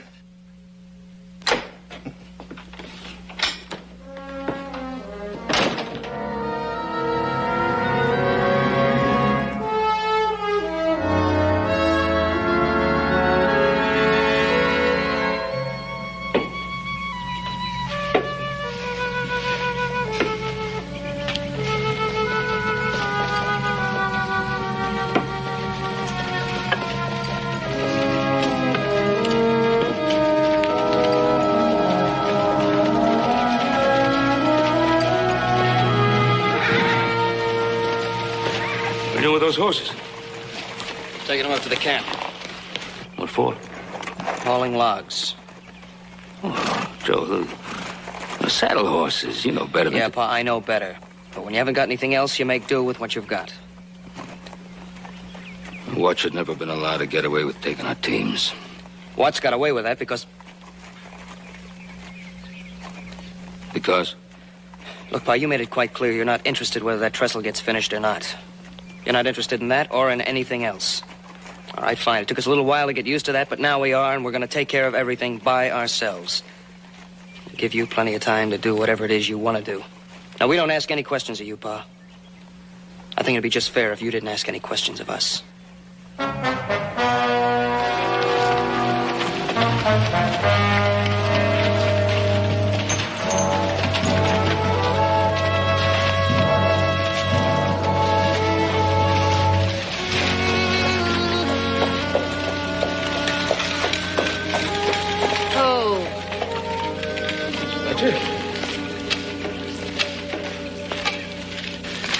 Miss Fletcher. How do you do, Mr. Cartwright? I was just passing and... Well, I'm so glad. Please come in. I'll have Hop Sing make you some tea. Oh, no, thank you. I can't stay long. I left Jody with a neighbor. Well, please sit down.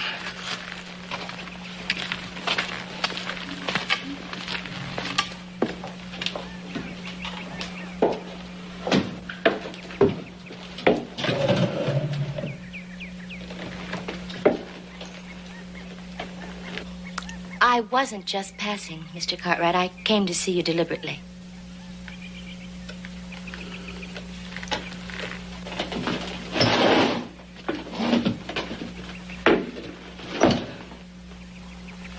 Do you know why? Well, I hope it's because you changed your mind about the money. No, I haven't changed my mind about that. I hadn't meant to offend you by it. If I did, I'm sorry. Then I can say. Oh, I wasn't offended.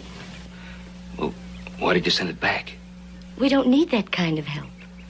Well, then, how will you and your boy get along? Our livelihood did not depend on my father.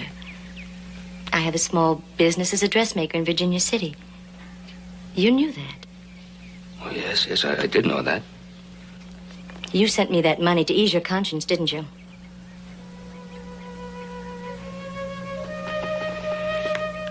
I take full blame for what happened, Mrs. Fletcher. No, you mustn't do that. It was an accident. No. It wouldn't have happened if I hadn't been pushing so hard. Your father tried to tell me. I wouldn't listen. You're a builder, Mr. Cartwright, a doer. Well, my father, he was a dreamer. You built the Ponderosa. He built castles in sand. Miss Fletcher, it isn't making it any easier for you to try to find excuses for me. Men die at their work every day, even on their own land, like my husband. No one's to blame. The fact still remains. I'm responsible for your father's death. Not any more than I am. I was the one that made him work there. Does that make me responsible? My husband died breaking a horse to support me and my child. Are we guilty of his death? We can't weep forever for our dead, Mr. Cartwright, or for our mistakes. We have to continue to live. Me for Jody, and you for your sons.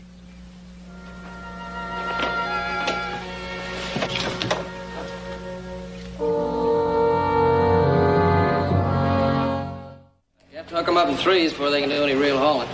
I'm not sure if they can do it even then. We have no choice. All right, take them up the logging road.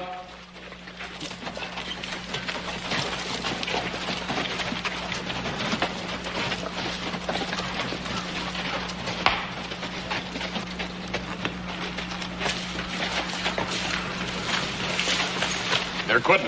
They want their pay. But you can't quit, not after we brought the extra teams up here. Well, I guess this is another one of Barney Fuller's little tricks. Well, I've tried dogging with them, Adam. You have a go at it. You know, there's a kind of an unwritten law in the logging business. Nobody quits in the middle of cutting season without good cause. Now, what's the reason, Mike? It's a matter of conditions. What conditions? Your pa was bull of the woods in this camp when we first came in. Now it looks like he's not going to come back. And likely won't need us again after the cutting's finished. If it is. Maybe there's something I didn't think was necessary to tell you. I'm bull of the woods here. And it really doesn't matter whether my father comes back or not. Whatever you think his job was, it's mine now. Are any of you man enough to prove me wrong?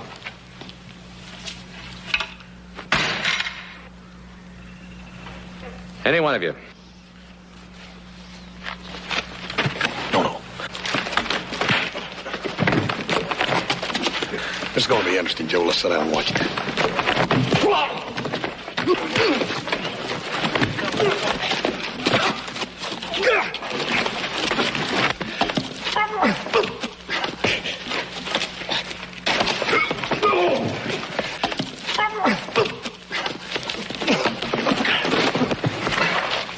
No, not me, him. He's the bull of the woods. Get him. He ain't bad.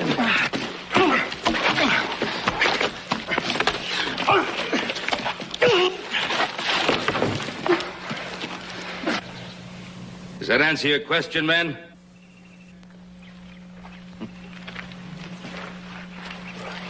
All of you working here, you can go right on working. If you want to quit, you can quit. But whether you quit or whether you continue to work, I just want you to know that the Ponderosa will continue to operate. no matter who tries to stop it. Okay, fellas, let's go back to work. Good to see you, Pa. Now, what's the next move, Adam? Get the teams back. Oh, would you do me a favor? Would you mind if I did that alone?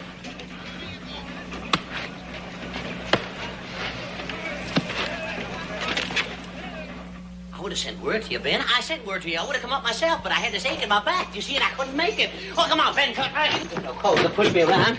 Because I told you I sent word for you to come and see me about this. Well, I'm here so we can get them teams right now. But I can't get them together. Well, we'll get as many as we can, and we'll get the rest later. But, Ben. Now, listen to me, you. What you did was no better than horse stealing. Horse stealing? Horse stealing. But they're my own animals. Well, I'm renting them. Get them.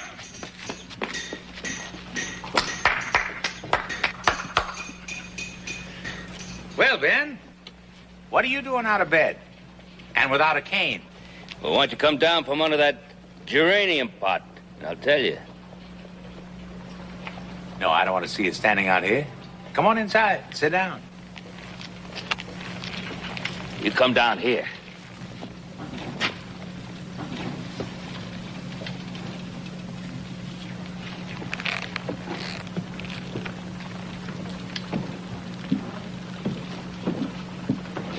Now, here's what I want to tell you, Barney. We still got that trestle contract. We're going to pay whatever penalty we have to for the delay I caused. But just remember this. It's going to be a Ponderosa trestle. And if these timber wolves of yours get in the way, well, we'll just have to cut them down the way we cut down our trees. Put that away, Jesse. You know, I guess I figured wrong. I was plumb sure you'd lost your guts. What happened? Somebody taught me an angle. What angle? That a man can't really go against his true nature. It's a pretty good angle. Yeah. It's a letter from a friend. Oh. Here you are, Ben. All I can dig up for the present. Step aside, boy. I said, step aside, boy.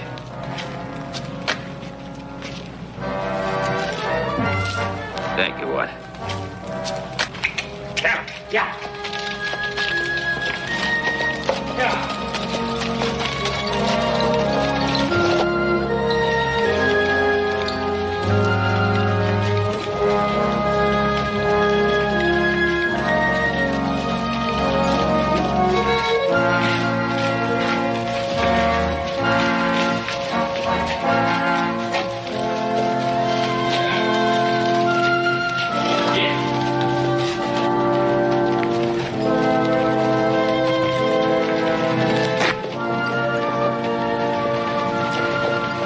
Welcome home, Ben.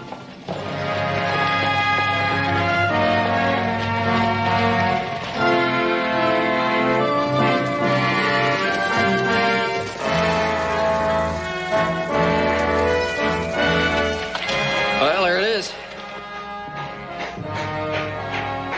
Most beautiful trestle in the world.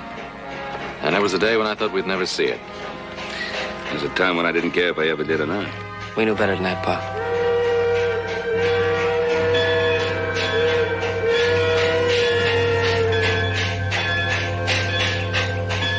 Hey, Paul, what about that little rest you promised us?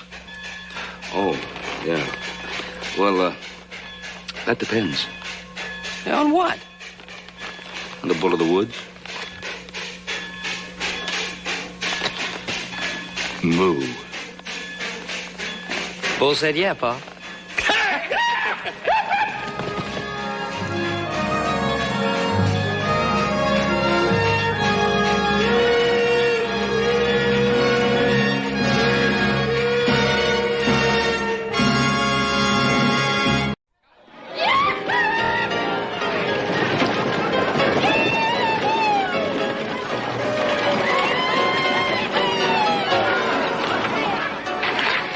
sack of grain.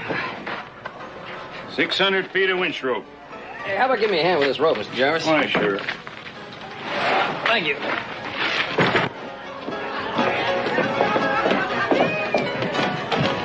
Come on, Lila. Baby, you can't be serious about calling it a night. It's early. It's not early, Dolph. It's late, and I'm tired. Now go on. Just get out of here and let me alone. Sure, I'll leave you alone. When I'm good and ready. Dolph, honey, you're a big man in this town. You can have anybody you want. Why pick on me? Because you're what I want, Lila. In this whole lousy town, you're the only thing I want. Now, come on, honey. I got all this money burning in my pockets, just aching to spend it on you. Dolph, I told you before, but I'll say it again. I don't want anything to do with you. Big shot or no big shot. I just don't want anything to do with you. Is that clear enough? What's eating you? Cheap saloon shit like you putting on airs with me. And what's so wrong with me, anyway? I'll tell you what's so wrong with you. You're a pig!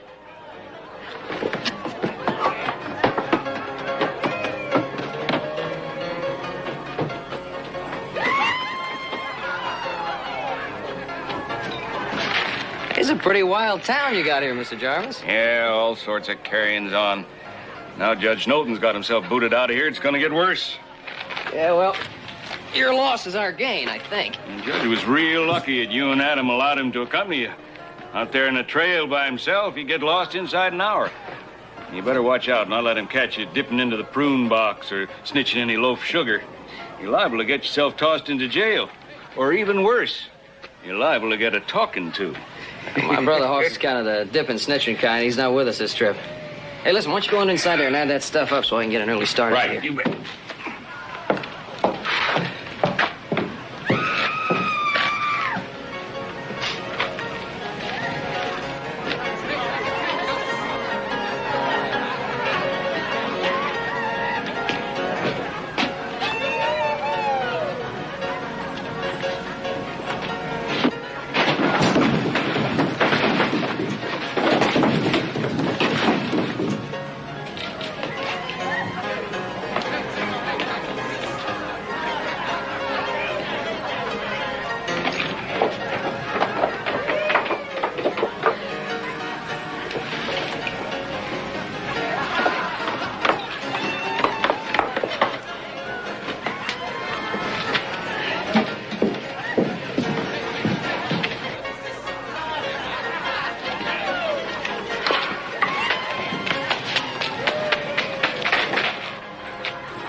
About do it. I want to thank you again, Mr. Jarvis, for staying open so late. It'll give us a chance for an early start in the morning. Go on, nothing, little Joe. Give my best to your pa when you get the Ponderosa. I'll do that. Good night, sir. And watch your step in front of the judge. He's got a powerful sense of righteousness.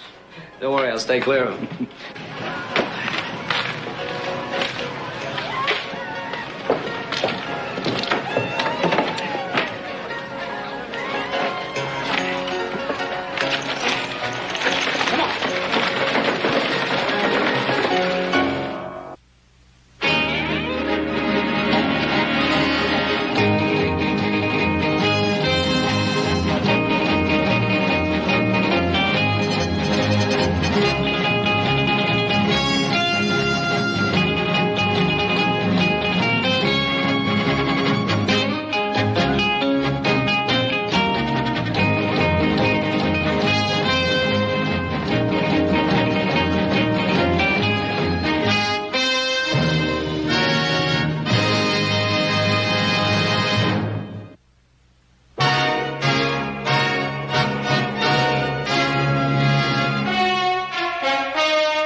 Dee da da da da da dee doo da doo da dee da da da da da da dee da da da da.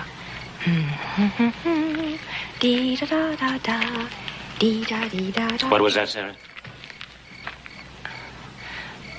It's nothing. I was just humming. Humming what? I don't know. It's just a tune. It just popped into my head. I'm sorry, David. Your wagon's in good shape, Judge. You shouldn't have any trouble. Well, I'm not expecting any, although I appreciate the opportunity of accompanying you, Adam. Well, we're honored. Pa's often talked of you. So many things I had to leave behind. My ormolu clock, the sideboard. My. Well, I hear the 4th Judicial District is a very pleasant place. You should be happy there. I doubt that they want justice there any more than they did here. David was brutally beaten last year. Did you know that? Man of your reputation, I find that hard to believe. That's true enough. Before that, they tried to bribe me. And then they threatened me. But David never wavered, Adam. Not once.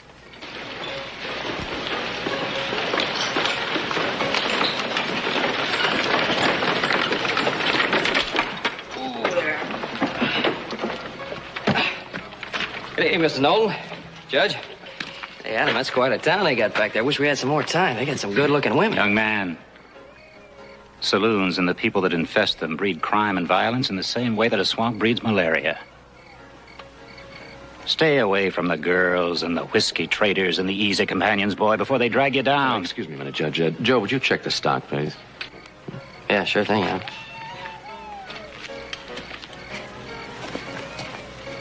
With all due respect, sir, I think you're overstepping a bit. I just can't stand by and watch young men take the wrong path. I know, but I don't think you have to worry about my brother. There are demons in every man that have to be controlled. And those people feed on that. You must listen to my husband, Adam. He knows about those things. Well, excuse me, but we're all going to be living kind of close together for the next few days, so I think we might get along better if you could sort of take the Cartwrights as you find them. If you insist. I'm afraid I do. Good evening.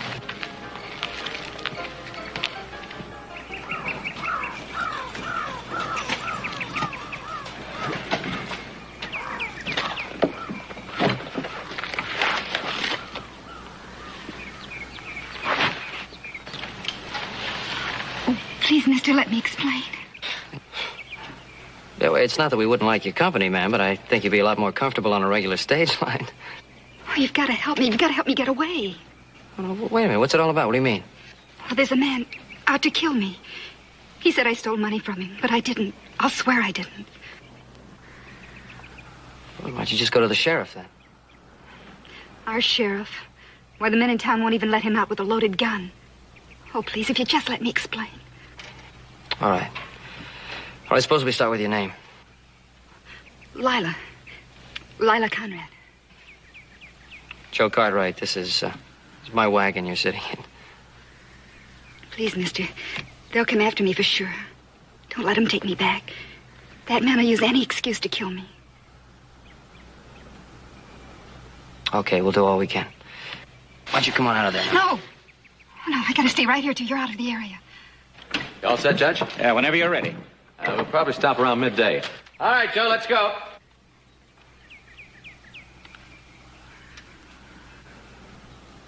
Okay, you stay put.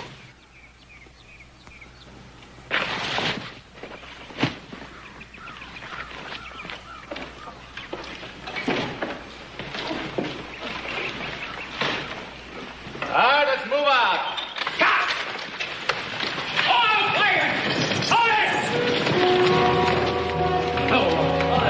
I'm Sheriff Cogan. We're looking for a girl, Lila Conrad. I'm sure she's not here. Maybe not. We've still got to look.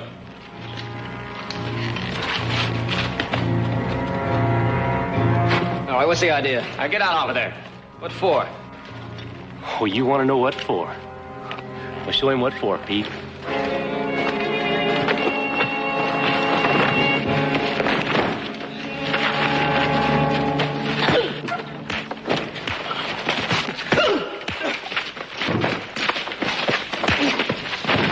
Break it up.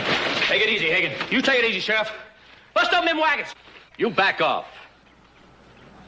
I work for Dolph Rimbaud. He's a good friend of mine, too. We're going to get that girl that killed him. All right, turn them wagons over if you have to. Stop that, you men. Howdy, Judge.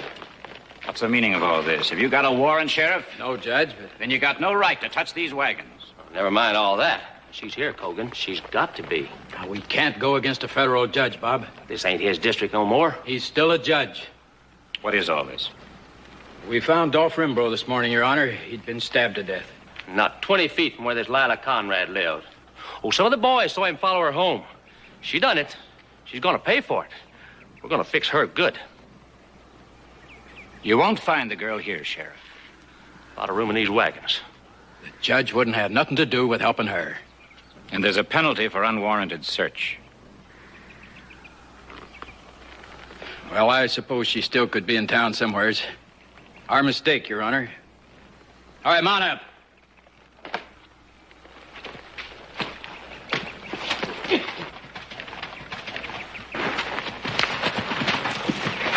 Sorry, mister.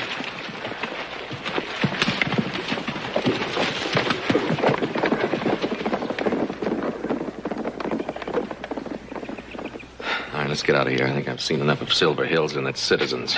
Adam, wasn't that girl Lila Conrad? I got her hiding in the back of my wagon.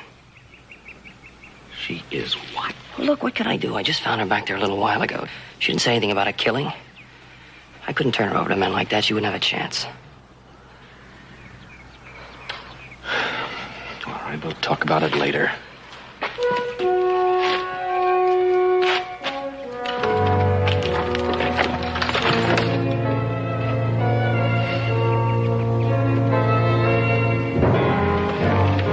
Let's move out.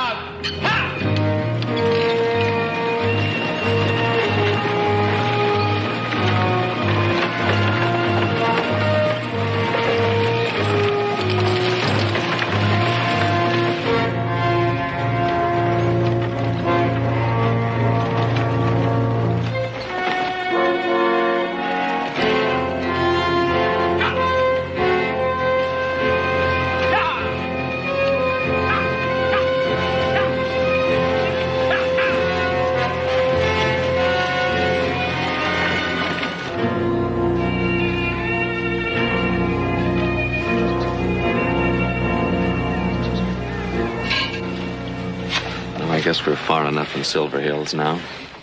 Okay, I'll get her out of the back of the wagon. Judge, can I see you a minute?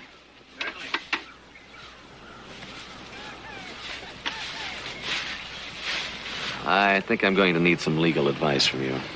Out here? Come here, will you?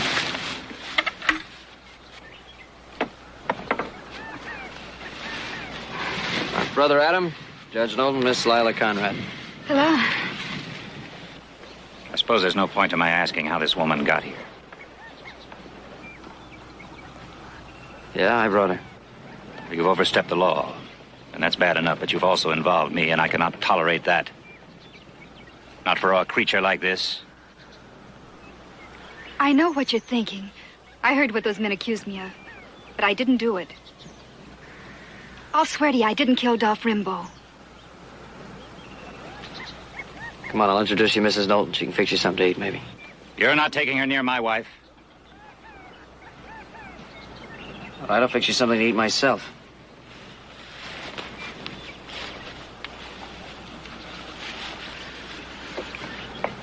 Take her back to Silver Hills, Adam.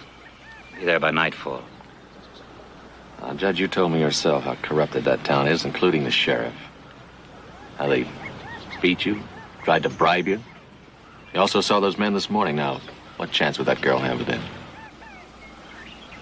Very well. We'll be in Harleyville in a few days. I want her turned over to the authorities there. To be returned to Silver Hills by them. It's all the same thing. Wouldn't it be better if we could get her to Virginia City and find an attorney that would help her? Why are you so concerned? Stop and think if she's worth it. A fugitive, an accused murderess, a common dance hall girl, and Lord knows what else. You left out something. She's also a human being.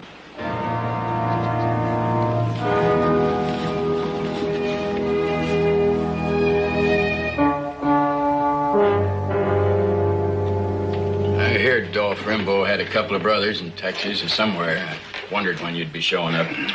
Well, you're seeing him now. I'm Gabe, that's Arnie. I told him how Dolph got killed by them scissors with that Lila Conrad woman, how she got off scot-free. Well, here she got away. Hid out in a couple of wagons.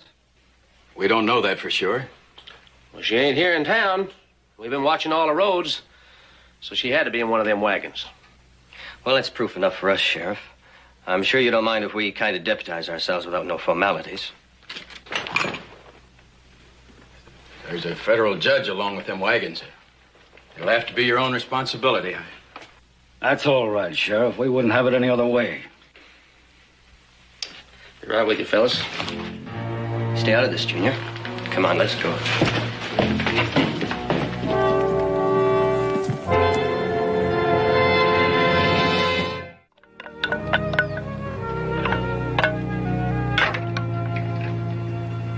David, you've hardly touched the food.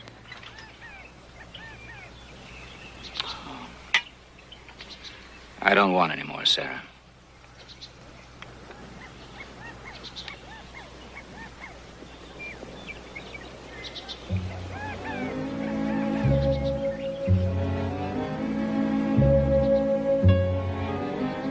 Don't let that girl upset you.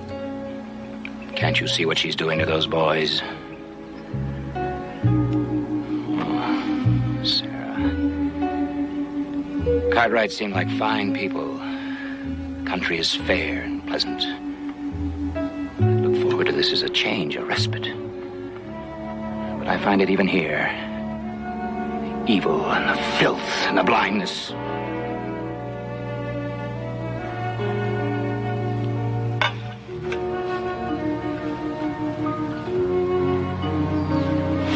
David, you'll work yourself up into a state. Will it never end? Where can I lay the burden down? Must I be the only one to fight evil? You take too much on yourself. Can't you see what's happening? Can't you see anything? I try my best. Yes. I suppose you do. And I take comfort in that. You try. Be strong enough to bear it alone. As always. He's just busting to get me, isn't he? Well, Adam's gonna talk to him.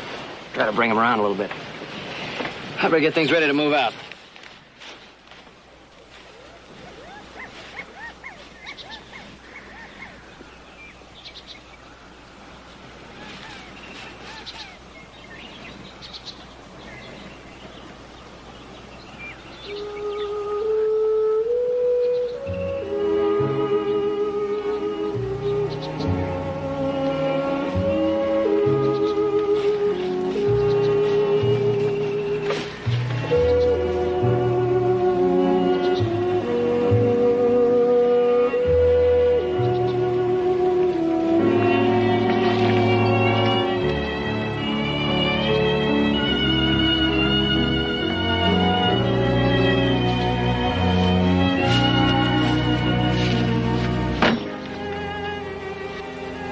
I was hoping for a chance to talk to you, Judge. I have nothing to say to you. Well, I know what you did for me this morning. You're and mistaken. I wouldn't have done a thing like that for you. Turned out that way, though, didn't it? I know a big, important man like you hardly knows I'm alive. Again, you're mistaken. I'm very aware of you. Well, then, I thought there might be some way I could thank you. There isn't. You likely saved my life. I just can't let it go that easily. You're wasting your time, Miss Conrad. I'm not an impressionable young man like Little Joe. You must be very frightened to humiliate yourself like this. I've got nothing to be frightened about. The law will be satisfied, Miss Conrad. You're going to be punished, one way or the other.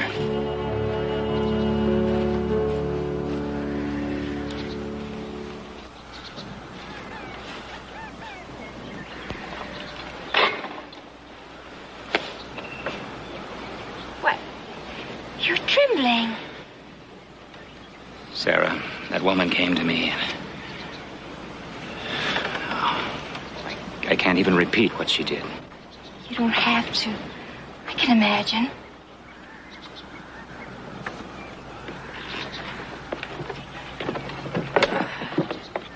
She's very pretty. A lesser man. And they are lesser men. She'll get to one of them. Maybe she has already. Oh, Sarah, after the mistake I made today, I can't let that woman escape her just punishment. No. Sarah, it's up to me. I'll keep my eye on her every minute from now on.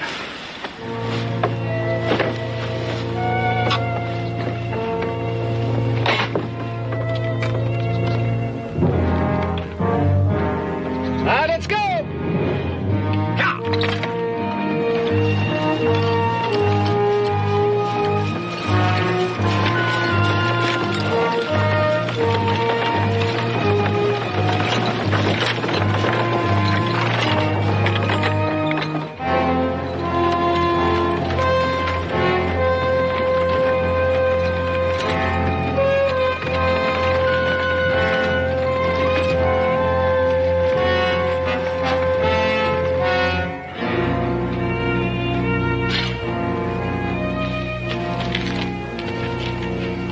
My brother and I talked it over this afternoon, Judge. We're going all the way through to Virginia City. We won't be stopping at Harleyville. Oh, very well. My wife and I will go to Harleyville and do what has to be done. I wish you wouldn't do that. I feel there's a better chance for justice in Virginia City. You leave justice to me. That's my business. I just don't see what harm it would do, Judge, to take Miss Lila on to Virginia City. All we want to do is see that she gets a fair chance. She's gotten to you, hasn't she? Just as I said she would, just as she tried with me. Oh, it's no use. Don't even waste your breath on him. Go on. Comfort her. Take her in your arms if that's what you want to do. But I'll have the final word. She's going to be arrested in Harleyville. Well, we're not there yet. If she's left you a scrap of common sense, don't try to stop me.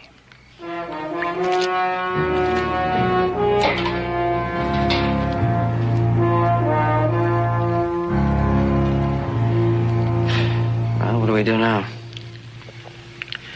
We take her on into Virginia City like we decided. Good. I just can't believe she killed anybody. Well, it's not up to us to judge her. He has, hasn't he? Just can't figure out why he's so determined to punish her. He thinks he speaks for the law. He doesn't even represent this district anymore. Why doesn't he just leave her alone? Maybe he can't.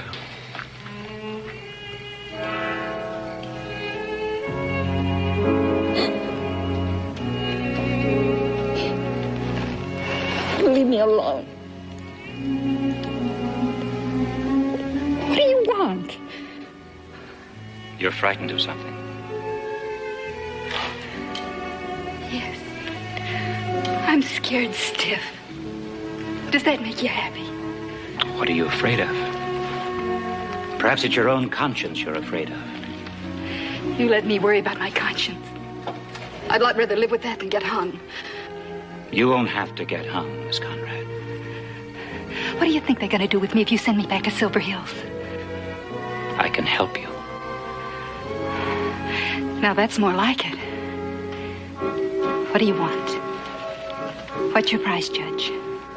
People can tell you I have no price, Miss Conrad. Oh, everybody wants something. A smile. A kiss. Someone to tell them how handsome they are. Something.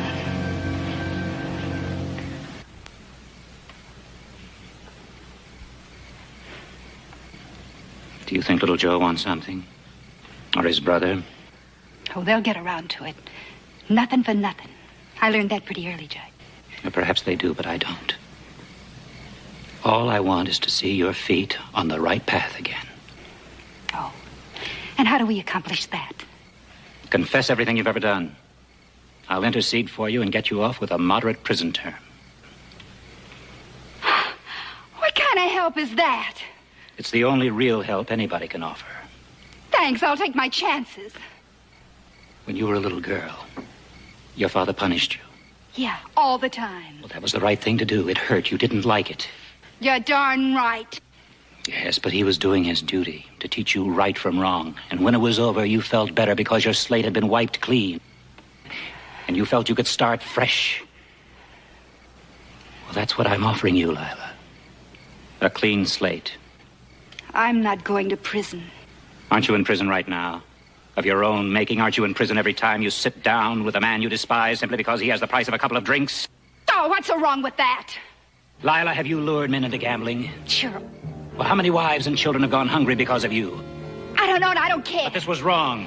So it's wrong. I told you I don't care. Have men robbed for you? Leave me alone. Have men fought over you, shed blood for you? I don't want to listen to Lila, have you killed?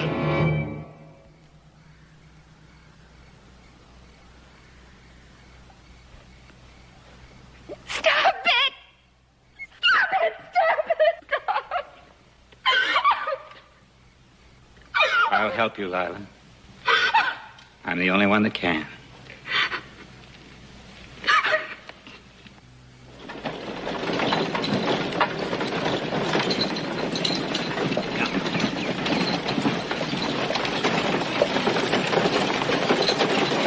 Now go not like the quarry slave, scourged to his dungeon, but sustained and soothed.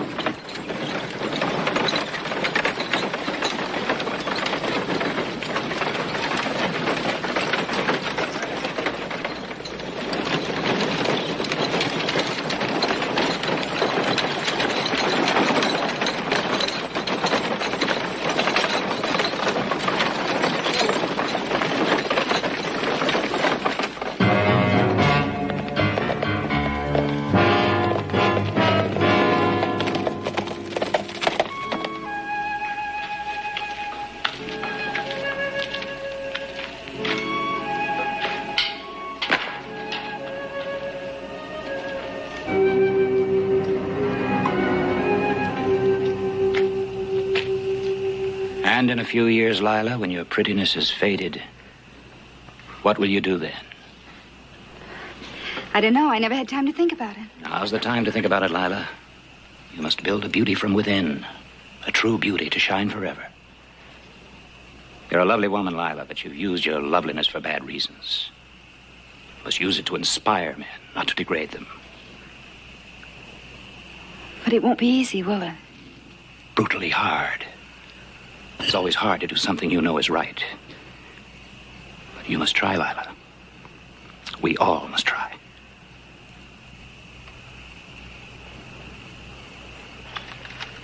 Just let her alone for a minute all afternoon.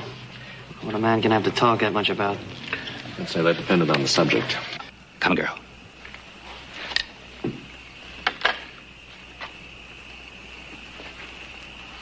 There's been a change in plans, Adam. Lila's turning herself in at Harleyville. Is that what you want, Lila? It's best this way, Adam. I hope you appreciate that I'm saving you from a serious mistake. Lila, why are you doing this? Because I did kill Dolph Rimbaud. Go ahead, Lila. Tell them all about it.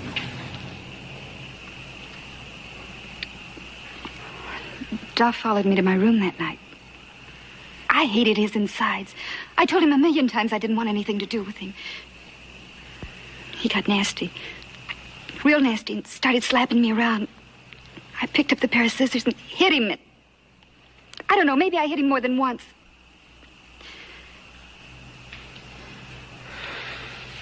Well, sounds like a pretty good case of self-defense. I don't think they'd send you to prison for that. No, Adam, it was wrong. I must be punished. You see, I thought Dolph had passed out, and I tried to lift his wallet. That's when he started beating me.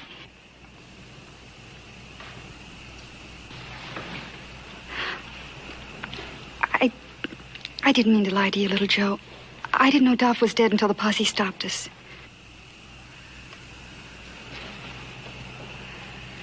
Don't you see, Adam? It's better this way. Look, whether it's self-defense or not, you're not going to get a fair trial back there in Silver Hills. Lila, you'd better turn in. Going to have a busy day tomorrow. Oh, wait a minute. Do you know what you're doing to this girl? No, the judge is right. There's so many things I've done. Evil things. They'll keep haunting me until I pay for them.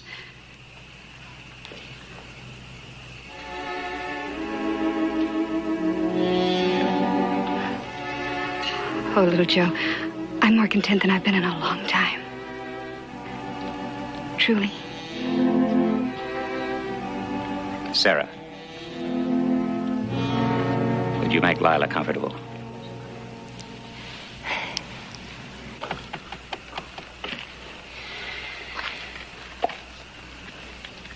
Lila and I will be leaving early in the morning. I trust you will look after Sarah in my absence.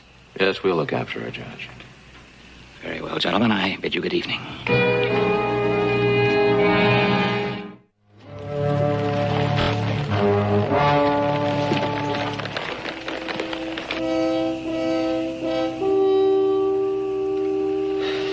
Adam, I just can't understand her. How could you let the judge talk her into going back there for trial? I don't know. It wasn't all the judge is doing. All that guilt building up inside of her all that time. He just happened to say the right words to bring it out. What does she do when he's not around anymore? It's hard to say. But he's a crutch that she needs desperately.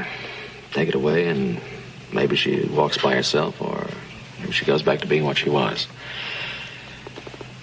Anyway, we won't be around to find out. I'll take the first watch. You better get some sleep. Yeah. Right.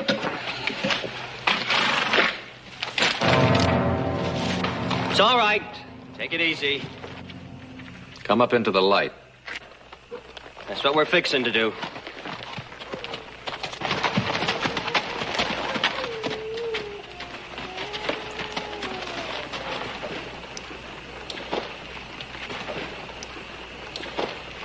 I'm Gabe. This here's Arnie.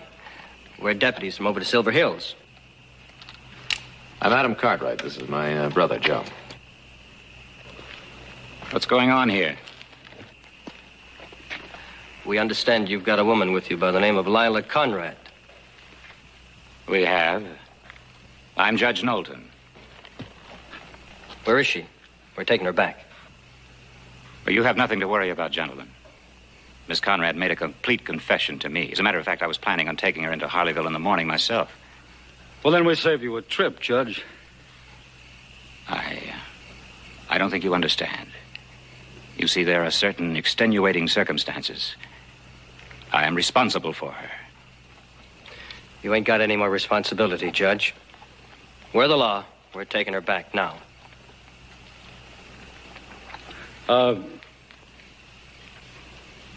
Is that her? Yes. Perhaps I should accompany you gentlemen back in the event that you need... That's all we need. Just get her ready. There's no need to take her away now.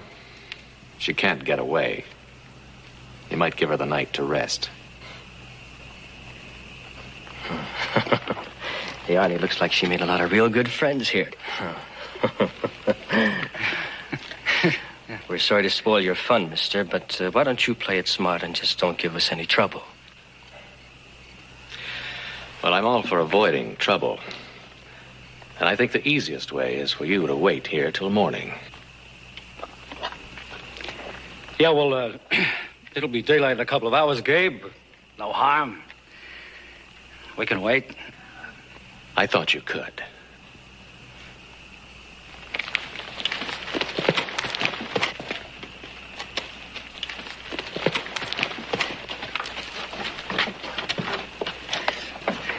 You get a good look at her? Yeah. Dowd could sure pick him, huh? You know, Arnie, this may not be such a bad trip after all. You'd best turn in now, child. You'll need all your strength.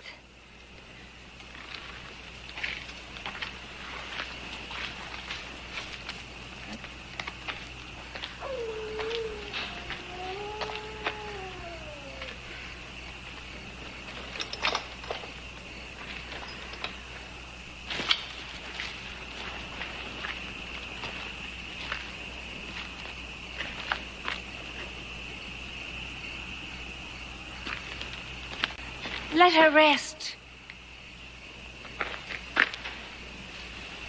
I mean, you've done so much for her already. Sarah, are you questioning my judgment?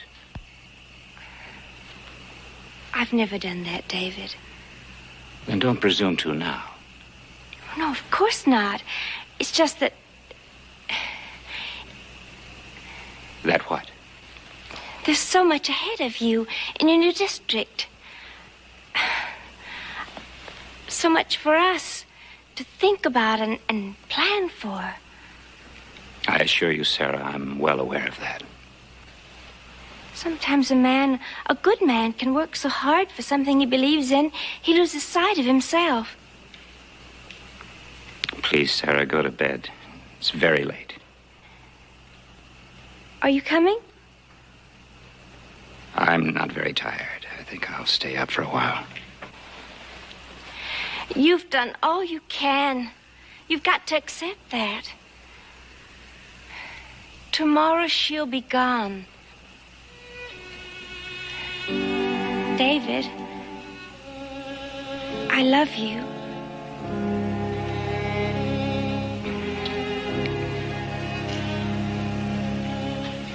Please, Sarah, just go to bed.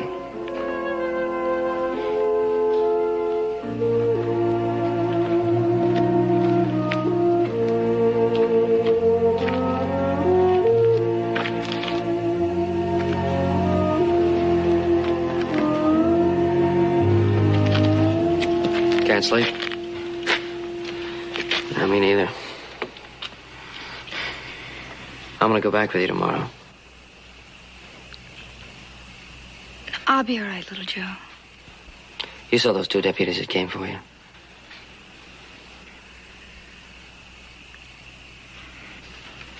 Lila, just exactly how much punishment does the judge's program call for? If it wasn't right, he'd tell me. He wouldn't let me go.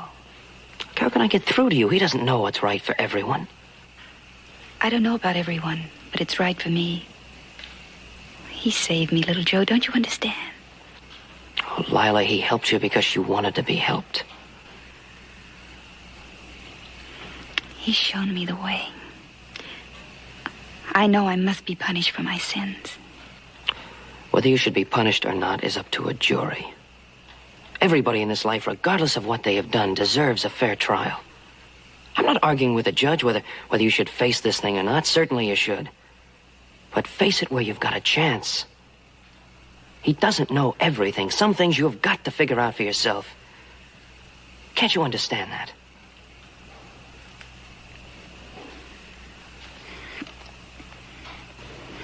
Serious.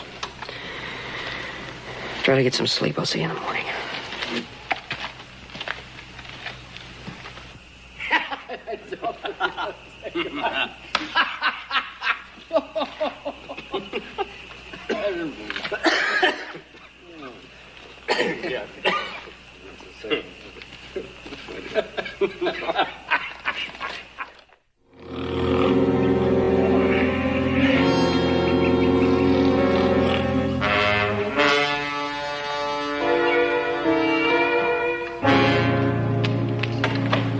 Mr. Cartwright?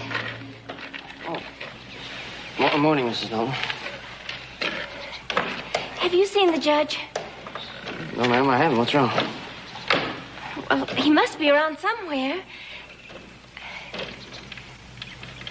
2 of the horses at me.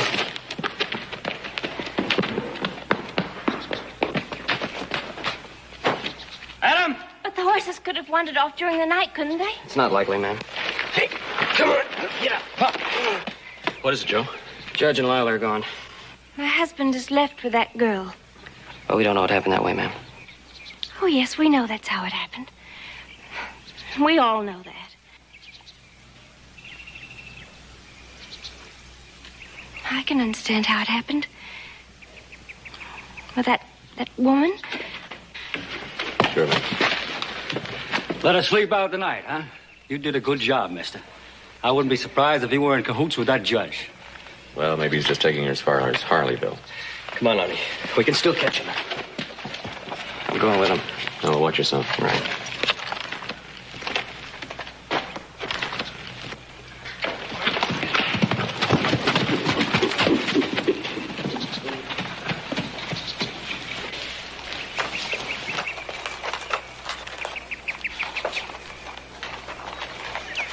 no use. Well, we can't stay here. We've got to keep moving.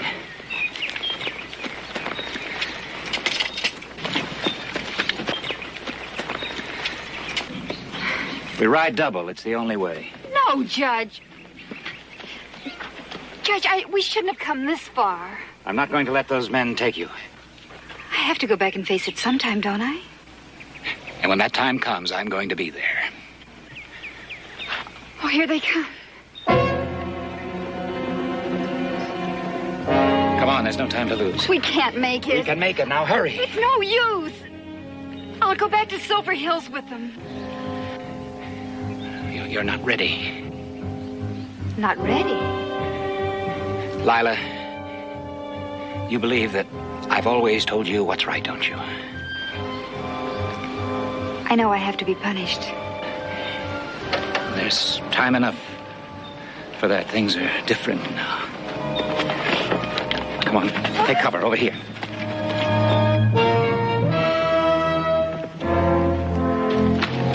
Get down. Lila, you have to believe that I can decide what's right for you. You see, all of my life has been given to law and justice.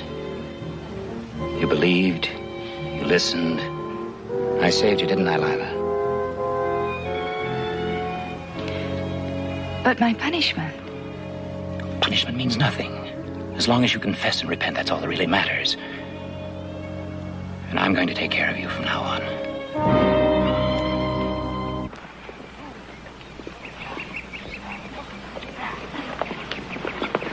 If I could just fire over their heads so they'd realize what sort of a man they're dealing with and leave us in peace. You mean the two of us, by ourselves, away from everybody else? That's right, Lila. The two of us alone. They won't get you. You belong to me now.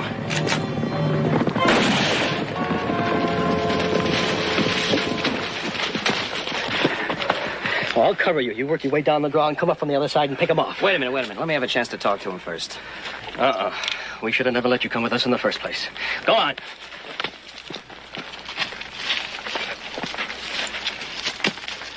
You're gonna have a lot of explaining to do when we get back to Silver Hills. I tell you what, why don't you go back and explain for us? And be sure to tell the sheriff the Rimbaud brothers thank him very kindly for these badges. Rimbaud? Like in Dolph Rimbaud. The man she killed.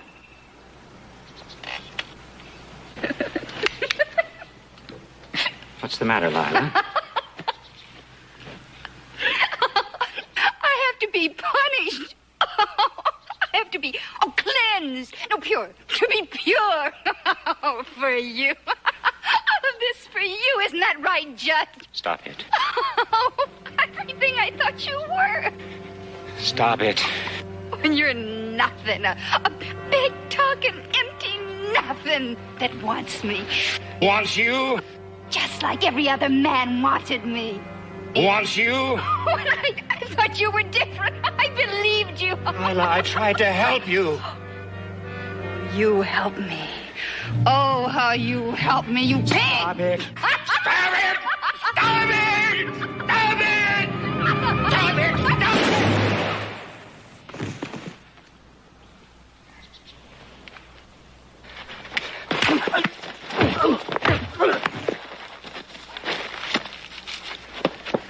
Oh, Judge. I'll be all right. Arnie!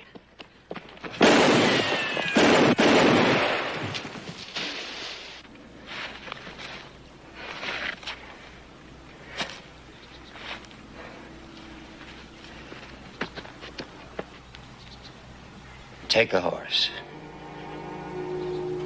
You can get away. You'd let me go?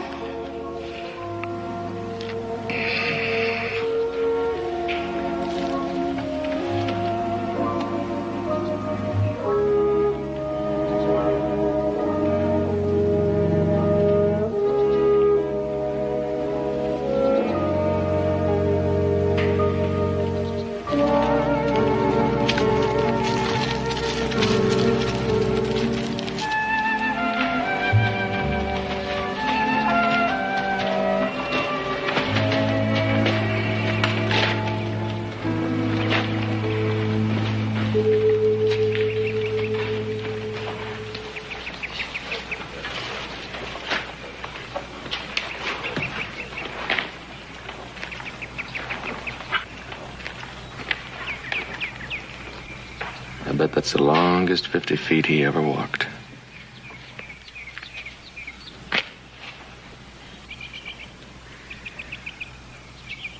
Sarah.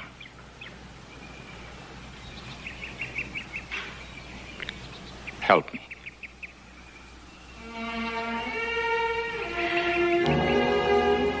David. David.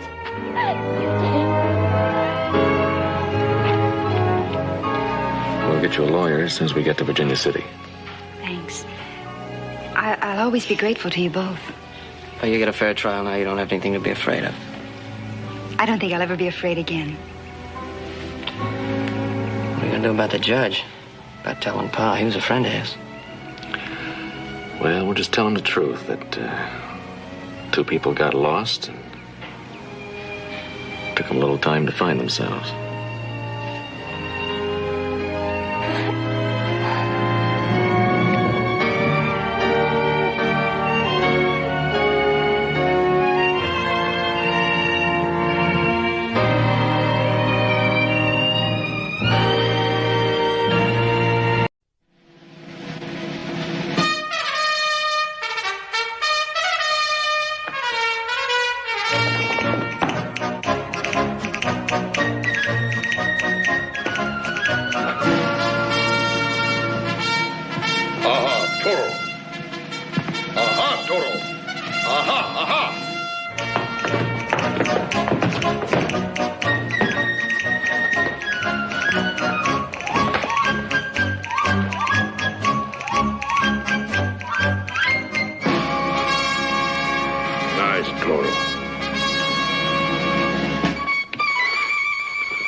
Feel all right?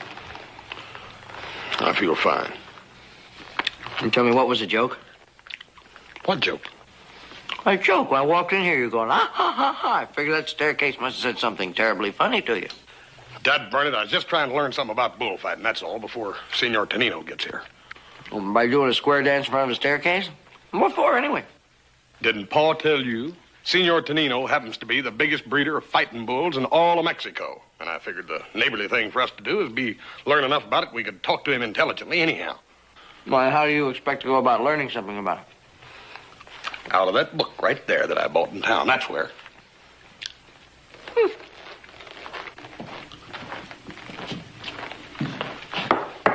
What's this? The Art of Bullfighting. Illustrated. Hey, look at that. Ain't that something? Woo! He really got him going. That doesn't look so hard, though. Look, see? Kind of let fancy. me try that. Look at that thing. All right, I'll coach you. All right? All right. Huh. How's this look, Hoss? Well, you're supposed to stand more like that, Joe. You know, sideways. How was that? Yeah, that's it. That's right. Yeah. Hey, you be the bull. You be the bull. Ah, don't be silly. Well, come on. One of us got to be the bull, and you're bigger than I am. All right. You ready? Okay.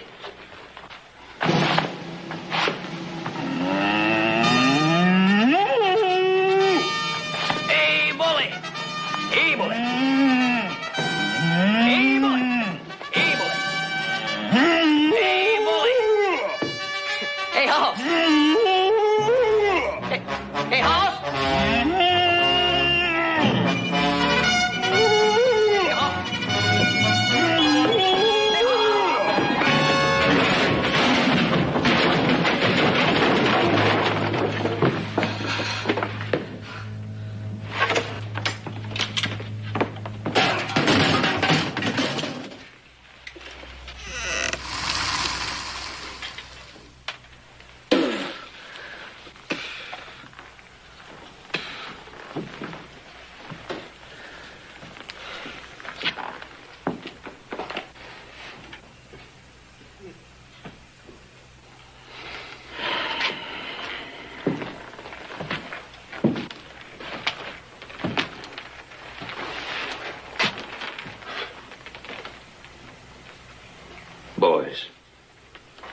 I told you once. I've told you 1,000 times.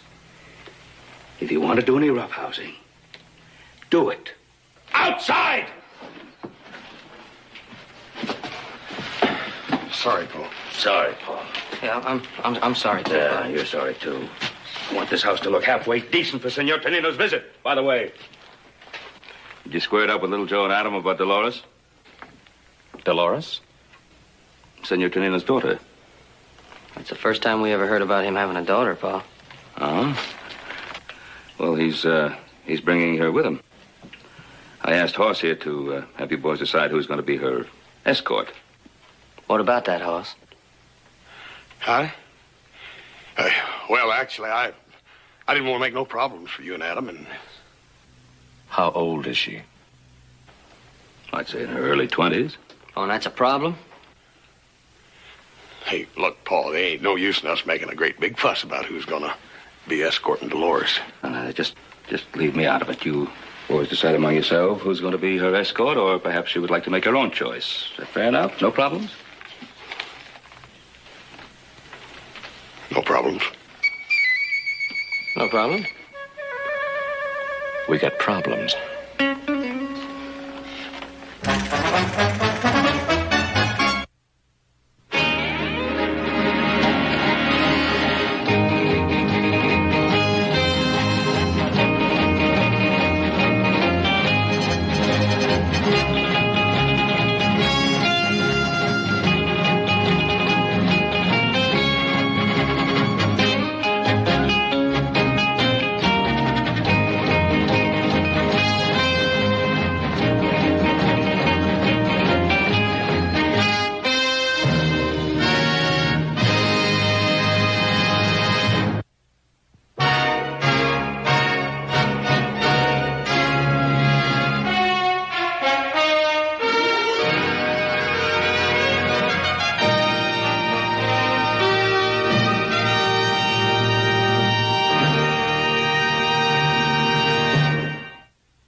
They should be here any minute. Like lambs to the slaughter. What's he supposed to mean by that? Beats me. You know, Joe, it's a pretty terrible thing when a feller figures his own kin is plotting behind his back. You ought to know. Oh, Joe, I was just funning. Why, you don't think for 1 minute that I wasn't going to tell you and Adam about Senor Tonino's daughter, did you? Oh, no. Sure you were. But see, our brother Adam's a little different. He's sneaky. He's got something up his sleeve. Yeah. A hairy arm. More than that. No, sir. Look at him just sitting there like a big, sly cat.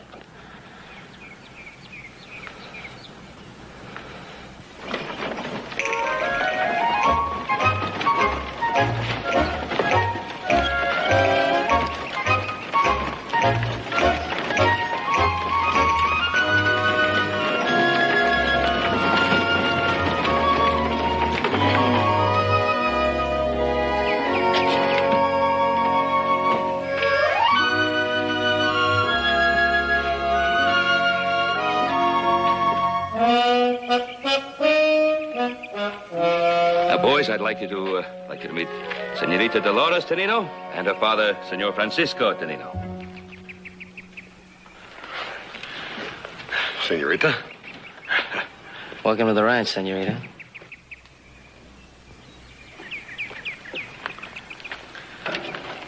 Muy bienvenida, señorita.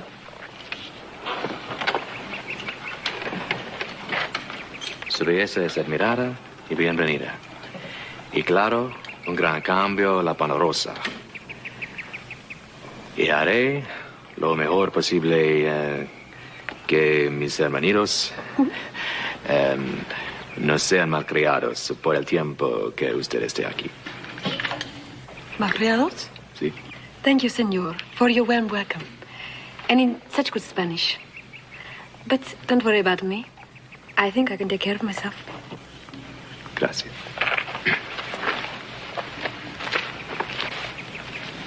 That sounded like more than just a welcome to me. What was he saying, anyhow? I don't know. He sure wasn't discussing the price of tacos. Your father told us so much about you, gentlemen, on the way from town, that I feel as if I know you already. You must be Mr. Hoscotright. Yeah, just plain Hoss, ma'am. I mean, Senorita Dolores. Dolores Hoss. And of course, your little Joe? Just plain Joe, man. And you are Adam. Si, senorita. And I would be happy to show you the Ponderosa anytime. I'd be very happy if you boys came over here to say hello to the senorita's father. Oh, senor. It's a great pleasure to meet you. Senor Tonino. Pleasure's all mine, sir. Joselito. Usted y su hija son bienvenidos a la Ponderosa, Senor Tonino. Muchas gracias. Your boys have that Cartwright charm, Ben. Yeah. Shall we, senorita? Thank you. Come in.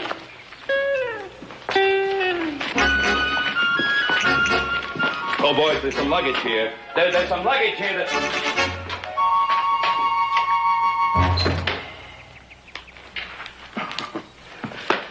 Your daughter's very charming.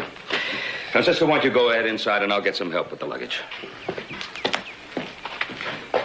Get some help with the luggage. Me.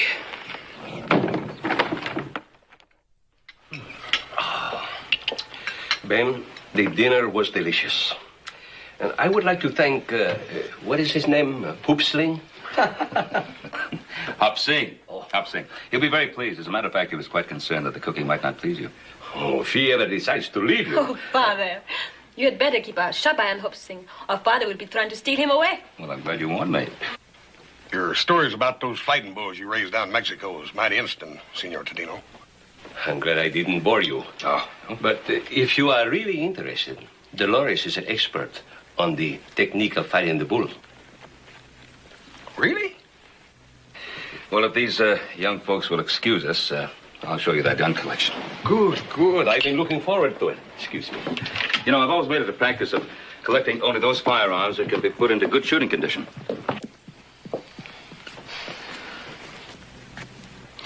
Speaking of bullfighting, senorita, my brothers have gotten a little carried away on that subject lately. They have? In what way? Well, my brother Horace has a book on it, and between him and little Joe, we're lucky to have any furniture left. Don't you believe a word he's telling you, ma'am? I'd like to see your book, Hoss. Yeah, it's really quite a book, ma'am. It really is. It's got a bunch of these interesting pictures in there of a bunch of fellas waving little red blankets at the bulls. Waving little red blankets? I don't believe it's called waving, little brother. Well, not at a real bull you don't wave little red blankets. No, you see, it's called a cape. Well, certainly it's called a cape. What are you going to call it but a cape? And it's not waving, actually, is what it is. It's a much fancier thing. It's a picador, is what it's called. You know? No, Joe, that ain't a picador. You see, a picador is one of them things that one of them darts that they throw into the bull. No. A dart? A dart? You've got to be spoofing me. A dart. You don't throw a dart at a full-size bull. I think you've been reading out of the wrong book, Hoss. Well, I think you've been reading the book upside down. What do you think of that? You know, you take a Veronica. Yeah, who's she? Veronica? Yeah, who's that? Joe, Veronica ain't no she, it's an it.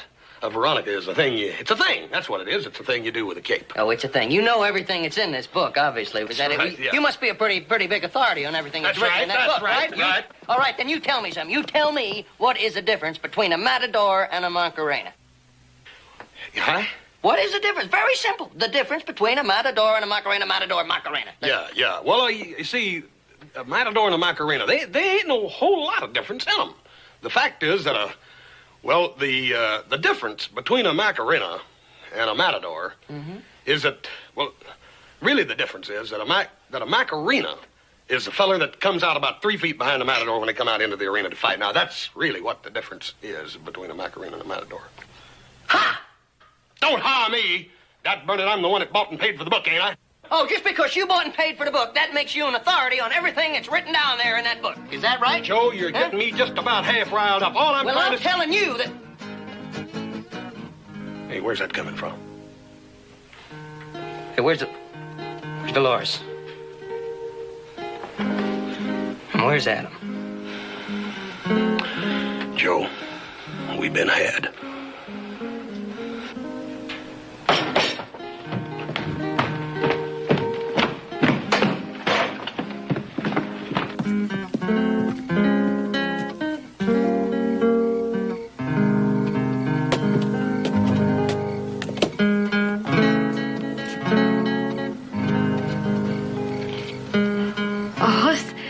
Little Joe, Adam plays so beautifully. I just love guitar music.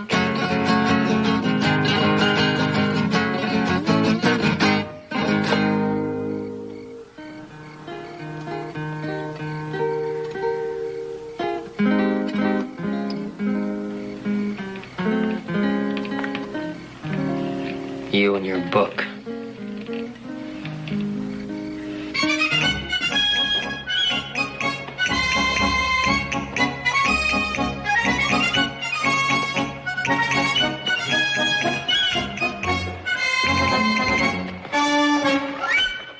Good morning, good friend. Good morning. Suppose you know you made a couple of jackasses out of us last night in front of Dolores. Yeah. Well, you didn't need much help. You know what's the matter with you? Do you want to know what's the matter with you? You got no ethics. That's what's the matter That's with right, no ethics. Well, men, I don't think it's a matter of ethics. I think you just got yourselves in over your head and drowned in your own foolishness. You didn't even give us a chance to get started, Adam. No chance at all. Nothing. I'm sorry. And now, if you'll excuse me, gentlemen, I have to take Senorita Dolores out for her morning ride. Hey, wait a minute. I'm supposed to do that. I'm supposed to do that. And when we find a nice, quiet glade, I have a book of poems that I'm going to read to her. You gotta be fast, boy. Smart.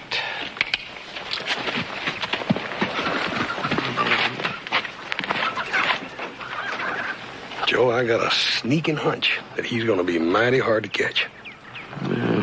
Maybe so. I think he can be had. It ain't gonna be easy.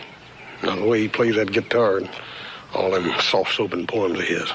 Yeah, I'm getting fed up with them poems, too. Maybe I can't play a guitar, but there's more than one way to skin a cat. She get fed up with all that bull. Yeah.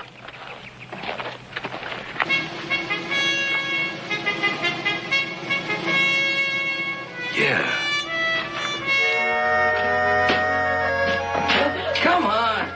Little Joe, I promised Adam I would go for a walk with him after dinner. You forget about him? Just forget about him. He's in there talking to your father. You know those older people like to yak it up all the time. But he said he wrote a new song for me. Well, so what? What, do you think he's the only one in this family with talent? You can play the guitar, too? No, not the guitar. That's nothing. Anybody can play those things. What is that? That's a harmonica. It takes real talent to play this. Do a little tune for you. Well...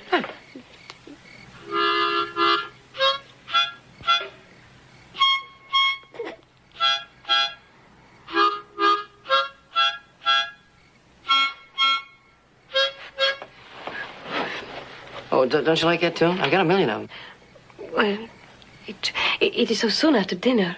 Can't we just sit here and talk? Do you like poetry? Little Joe. I just happen to have a book right here. Must you? It is such a beautiful evening.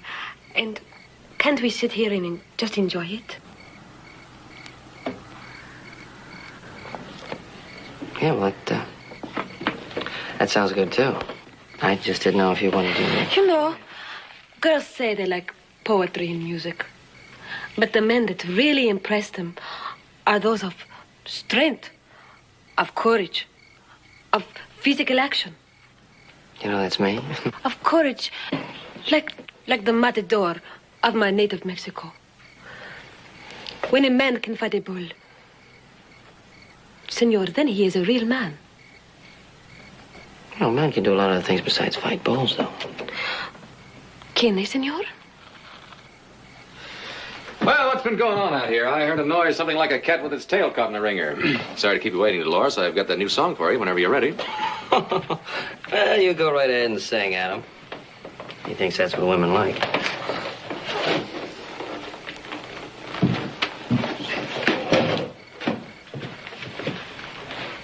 What have you two been talking about?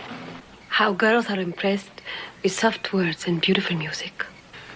Well, aren't they? Of course.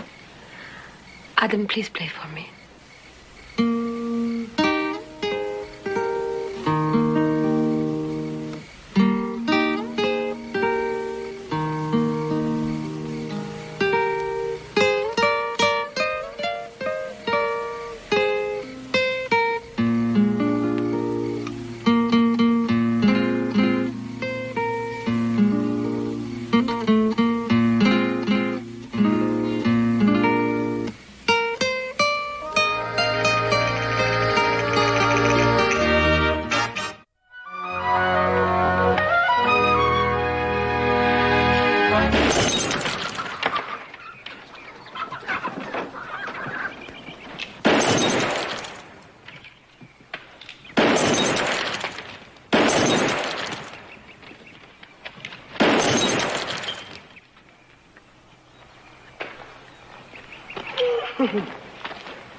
Hey, Joe.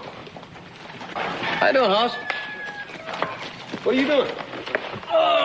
Just practicing. For what?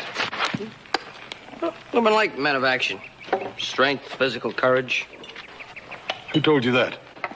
Dolores told me. Joe, practicing with that six-shooter ain't what she meant by courage. Well, what's that supposed to mean? Remember the other day when you said something to me about there being more ways than one to skin a cat? Mm-hmm. Well, it sort of put me to thinking. What does Dolores talk about more than anything else in the whole world? Oh, matadors down in Mexico. That's all she's got on her brain. Right. Now, remember the other day when Walt Troutman came out here looking for some bucking stock for that annual rodeo in Virginia City? Mm-hmm. So what? Well, I went into town, and I got me $100 advance for a little idea I had for his rodeo that's going to keep folks talking around here for months and months. Well, come on. What's the big idea? A bullfight. Oh, come on. A bullfight? Well, you'll do anything to impress a woman, won't you? Anything. Joe, I ain't going to fight a bull. You are. Me? Sure. Oh. Joe, see, now, the way I got it figured, Adam's getting just a little bit too confident. So I figured that me and you'd team up against him. Yeah, but fighting a bull, I'm not so sure you're doing me such a big favor. Oh, now, come on, Joe. You want to impress Dolores, don't you? You don't want her to think you're a coward, do you? Coward? No, but Well, there ain't no buts about it. Now, Joe, you're my little brother, and I'm going to make the big sacrifice. I'm going to let you be the matador.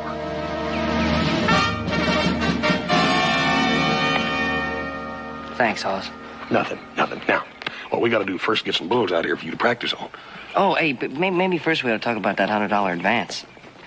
Here comes Adam and Dolores now. Hi, Adam. Howdy. Well, I hope you enjoyed yourself. Very much. Your brother is very gallant. Yeah. He promised to take me riding again tomorrow. The Ponderosa is so beautiful. Well, what have you two been up to outside of plotting against me? Nah, Adam, you know we wouldn't do a thing like that. No. Little Joe just made a deal with Walt Troutman to put on a bullfight at his rodeo. A bullfight? Little Joe, you really mean this about the bullfight? Oh, yeah, it's what you like to see a man do, isn't it? Oh, but that is wonderful. I'm so excited. Yeah, so am I.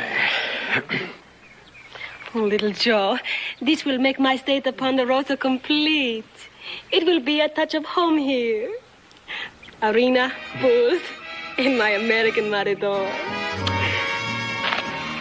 Oh, it will be wonderful. Little Joe, please don't disappoint me. Well, if I can find a bull that's worthy. I'm sure you will. Come, let's tell Father now.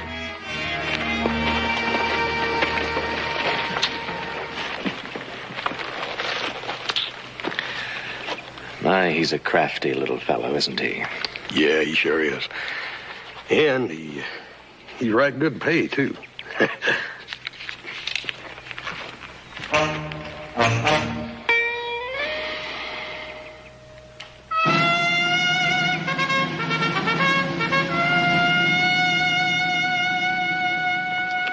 Now, Joe, we discussed this all last night very carefully. I don't want you taking no unnecessary chances, or don't try to do nothing fancy at first. Just give that old bull plenty of elbow room. Plenty of elbow room. Yeah. Okay. Here. How's this? Huh? Let me see the picture. Oh, yeah. Yeah, that's about right. Good? Yeah, it looks good. That's right. Go in there and try it. Go. I wish my arms was as long as wagon tongues. Now, keep up your courage, Joe. Come on. Come on. You'll be as good as any matador in the world in just a few weeks. Come on. Get over here and try it. Hold this. Yeah, I'm not going to worry about it. I'll just get the hang of it. Oh, bully. Hey, don't make any sudden moves, okay? Oh, bully. Hey, give me that. Yeah, go in there and get him. Go on. Hey, well, let's have some lunch and then I'll... Joe, get in there and get that bull. Get him. Hey, keep an eye on it. I'm watching. Go ahead.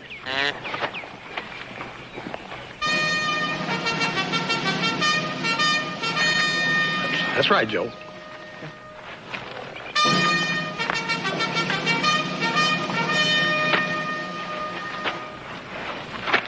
I'm mad at him?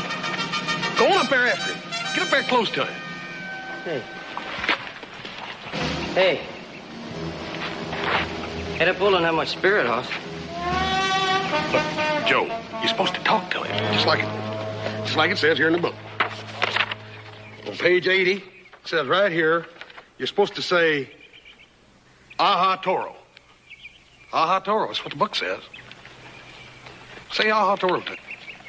Oh, Hoss, I feel silly saying anything to him. It can't hurt nothing. The book says to do it. Go ahead. Ah, Toro.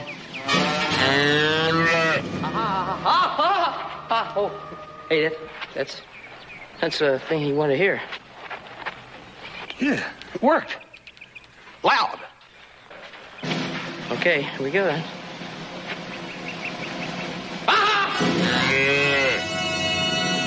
Hey, don't go. Oh. Hey, Hoss, this bull no good. Yeah. He didn't want to do anything. Let's get another one in and see if it'll cooperate with us.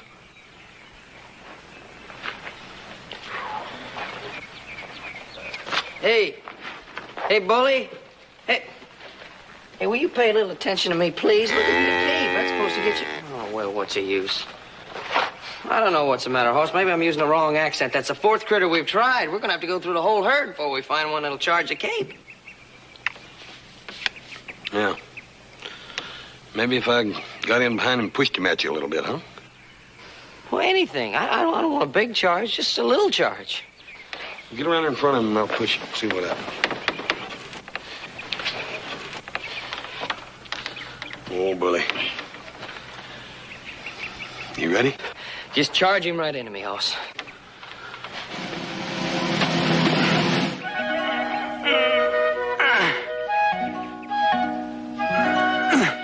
I think we'd have a little more luck if we could find an enraged chicken.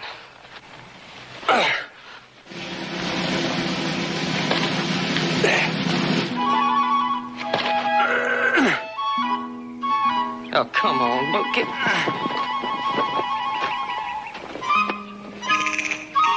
Aha, Toro.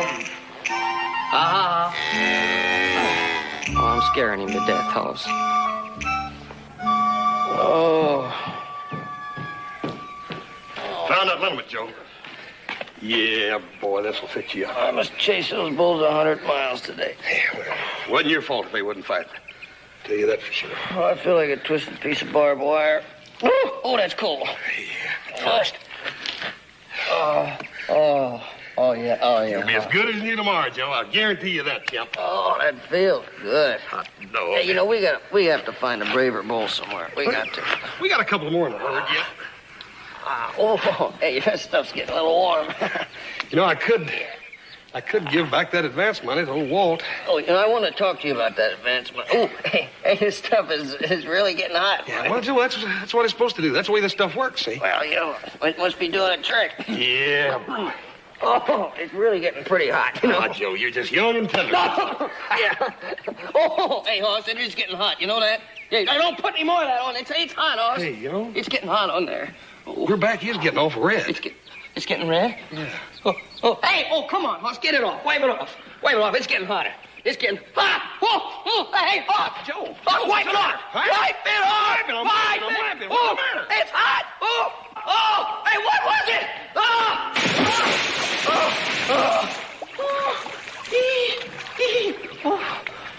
Feel better?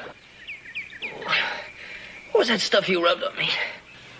It's just plain liniment. Plain liniment. Let me see that. Oh, yeah, it's liniment. Look, can't you read here? Use as directed. Not recommended for humans.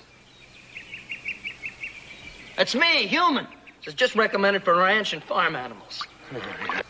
Yeah, I think I didn't read that. Oh, hey, take a look at it. Is it blistered? No, I don't see none. Joe, I think it just stung you a little. Oh! Besides, it's too far away from your heart to kill you. Hey, what? Good afternoon, Hoss. Howdy, ma'am. Where's little Joe? Ma'am, I don't rightly know. I don't think I've seen him all day. Well, why don't you just turn around? Hi. Why, Joe, you silly thing. What are you doing in that trough? It's part of my training for the bullfight. Really? Sitting in the water? Oh, yes, it's all part of the training technique, like chasing fat steers around the corral. Now, shall we go, Dolores? Like taking candy from a baby.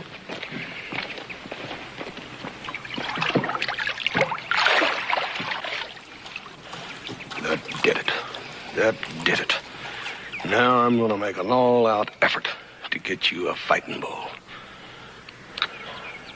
Hey, Oz. Yeah? You're probably the bravest bullfight promoter in the whole world. You know that? Yeah, thanks. That Adam has got to be beat.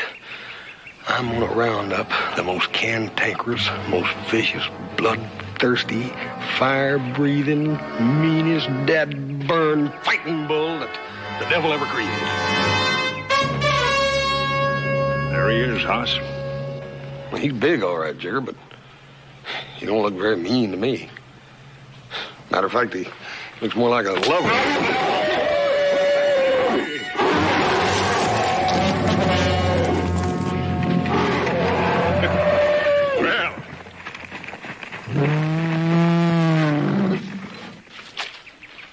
Yeah. See what you mean. Hey, do I know the foolish jackass going to wave a blanket in front of him? Yes, sir, you sure do. He wouldn't be about this tall with kind of sad, calf-like eyes and the Cartwright brand on him, would he? That's right. Little Joe. He's going to be the matador. Don't you worry about him. He's been practicing, and he's ready. Well, it's no skin off my hide, but are you sure little Joe wants to get in there with him? Oh, he's chomping at the bits. Anybody squirrely enough to want to waltz around with that bull, they deserve each other. Go ahead. Thank you, Jigger. I'll pick him up day after tomorrow. You Cartwrights come up with some of the wildest, doggonedest, silly... Jigger Thurman's bull. Well, Joe, dadburn it, we got to have one, ain't we? Yeah, but don't you think that bull's kind of a big bull? Oh, Joe, he's big. Oh, he's mighty impressive. Yeah, well, maybe he won't even fight. Joe, you ain't ratting out, are you? How can you say a thing like that? It's just that just because it's a big bull and it's Jigger Thurman's bull doesn't mean that it's going to charge. You don't want me to look foolish. He'll charge. Don't you worry about that. I guarantee you he'll charge. As a matter of fact, if he don't come on you like a wild locomotive, I'll give you that $100 already made on the deal, huh? Hoss?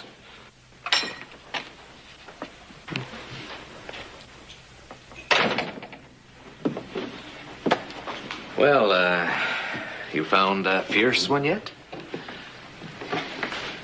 Just the fiercest. Jigger Thurman's bull. Oh, you're getting in a little deep, aren't you? I don't know. Of course, bull hasn't been tried and tested yet.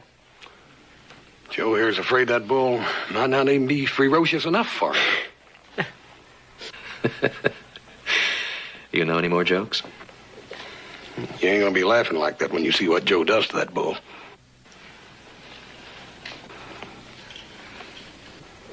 Well, you ought to get out in the sun, boy. You're looking a little pale.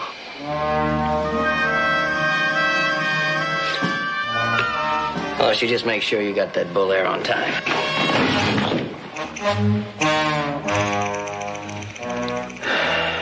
Yeah, I think you got a winner.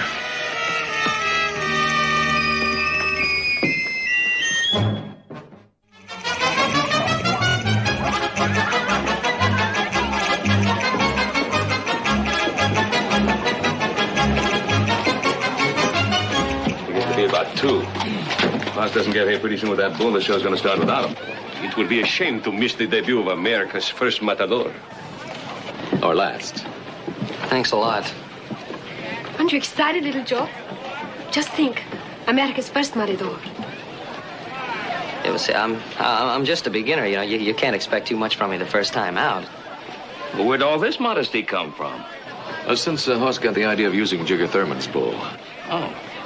Well, if he isn't any braver than the ones you've been trying out at the ranch. I hope the animal will have the fierceness and courage of my father's animals. Maybe you will be lucky, and the bull Hoss is bringing will have these qualities. Ma'am, the way my luck is running, I think you can be absolutely sure of that. Where'd you get that, boy?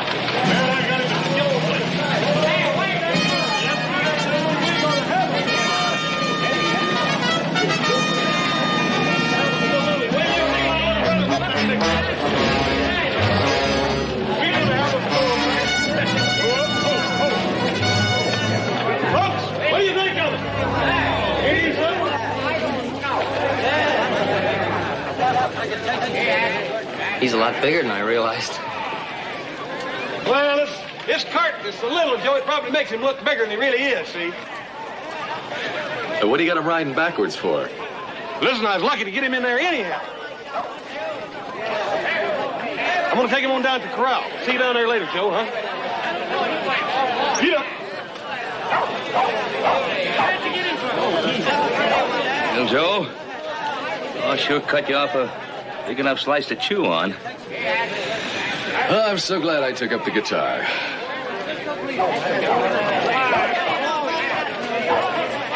He's very big. Look, Joe, I'm sure that people would understand if you wanted to call it off. What do you mean, call it off?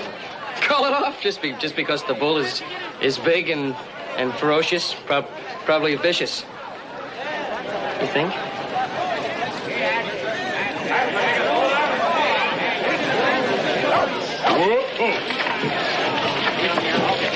Is that the critter little Joe's gonna fight? That's the one. He's a fence buster.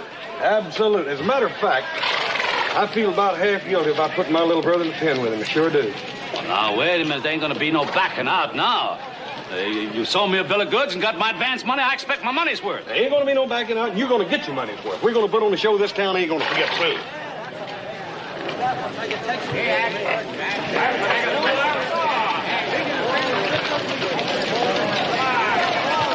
I wouldn't get up there too close to his head. He's liable to charge you. Ah, he's safe behind them bars. That ain't nothing but wood.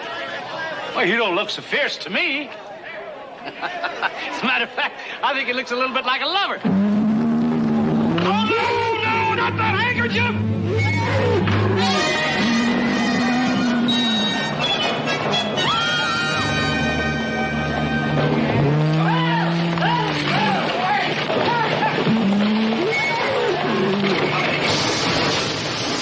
Oh, Lordy. Hey, here he comes back! Get out of here! Get back in that saloon with that red handkerchief!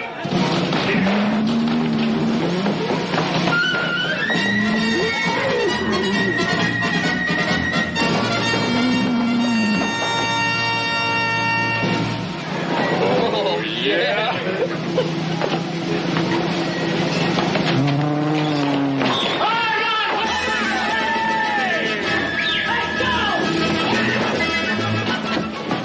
Senor, don't be foolhardy. Your sons can take care of everything. My sons can take care of everything. This I gotta see.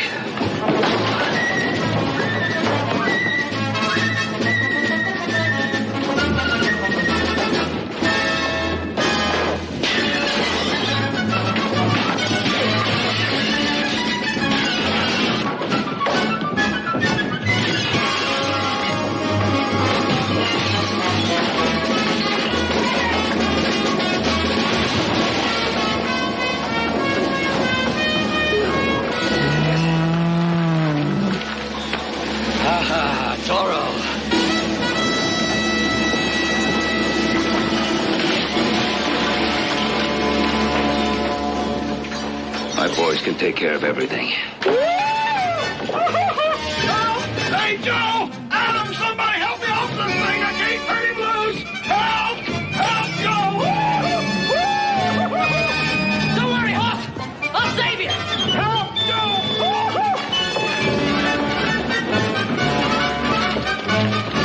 Got him on a run, Hoss. Let's get him. Run! Get him! Hey, police!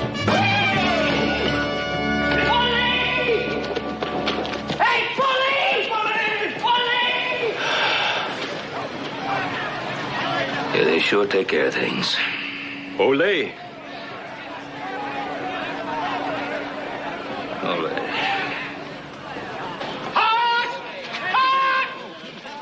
You tell that brother of yours to bring that bull back here. Don't give me back my $100 advance. Who's gonna pay for my saloon? I don't know. I just play guitar.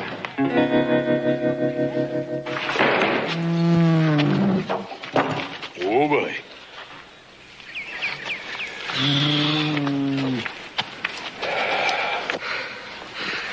I got a notion what he done in town today is going to break up a beautiful home. I just can't understand it. Somewhere along the line, I feel I've been led astray. I followed you. Thanks a lot. It was your help that sent him through that last barn.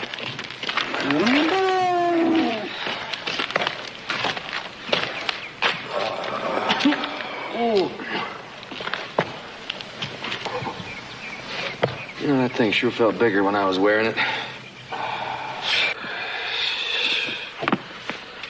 Oh, boy. I sure hate to see old Charlie saloon. I hate to hear what Pa's gonna say. Well, I ain't saying a word.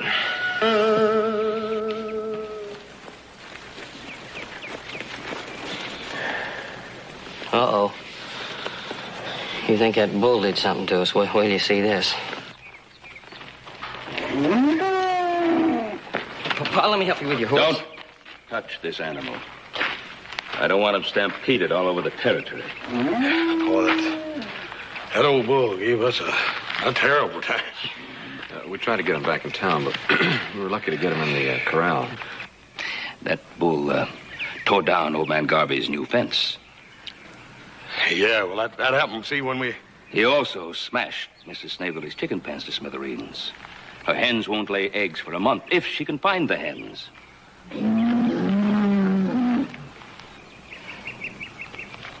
Oh, well, that old bull is full of tricks. That old bull harvested a whole wheat field all by himself. He smashed through 2 barns. He stampeded a full herd of milk cows. What you have done to the territory of Nevada in one short afternoon will reduce 25 years of Apache raids to a footnote in history. Pa, it was Hoss and all his man of action ideas. Yeah, it was his idea. All right. I'll kick in that $100 that I got from Troutman. Oh, will you? Well, Mr. Troutman wants that $100 back. You didn't deliver the bullfight. Oh, I didn't, did I? Well, it's share and share alike, right, brothers? Right? Right? I don't care how you 3 take care of it, but take care of it you will. You might begin apologizing to our guests.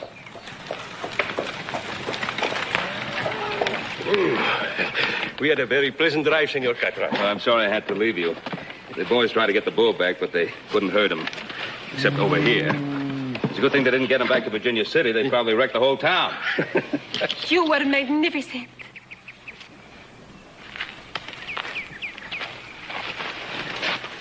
Horse Cartwright, I'd like you to know you are the strongest, bravest man I've ever met. Me? Yes. The way you grabbed the bull's horn and pulled him from the saloon. Oh, ma'am, I didn't. You don't You understand. were magnificent.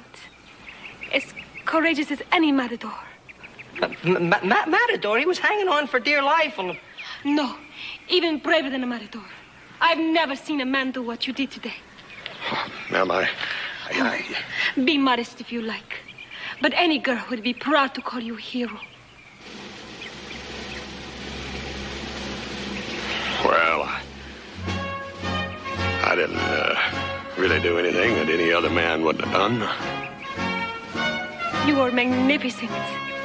I just went in that saloon and grabbed that old bull by the horns and yanked him out of there before he really hurt somebody. Oh, did somebody get hurt? Well, I kind of got a banged up shoulder. Oh. It's nothing really. You know, I got some liniment that'll take care of that for you. Take the pain right out of it. It'll be all right. It'll be all right, Joe. If I can get Miss Dolores to help me up to that chair on the porch. Certainly, Horse. Be careful.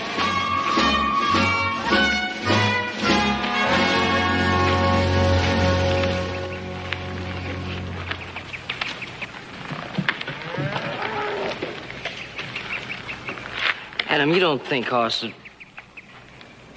No, he wouldn't do a thing like that. Like what? You think he planned all this? Now, before you boys get into that area of discussion, I think you should take that bull back to Jigger Thurman's ranch. How? Well, why don't you try serenading him with your guitar?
বাড়ির কাছে ভরা নদী শেষে জোয়ার জোয়ার ভাটা শেষ হলে শুকনো বালুর চর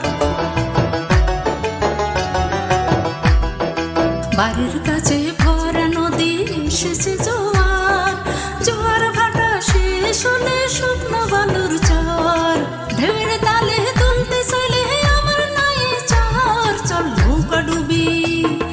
নৌকা ডুবি খেলবো খেলা আজ দুজনায় চল নৌকা ডুবি ডুবি খেলবো খেলা আজ দুজনায়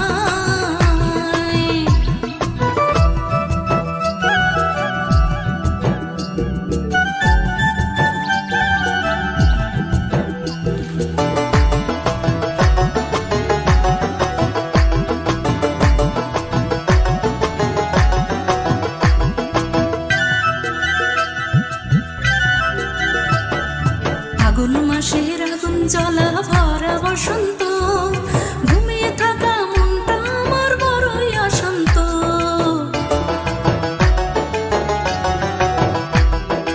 আগুন মাসের আগুন জ্বলা ভরা বসন্ত ঘুমিয়ে থাকা মনটা আমার বড়ই অশান্ত প্রেমের গাঙে সাঁতার কাটলে হাতটা আমার ধর চল নৌকা ডুবি চল নৌকা ডুবি খেলবো খেলা আজ দুজনায় চল নৌকা ডুবি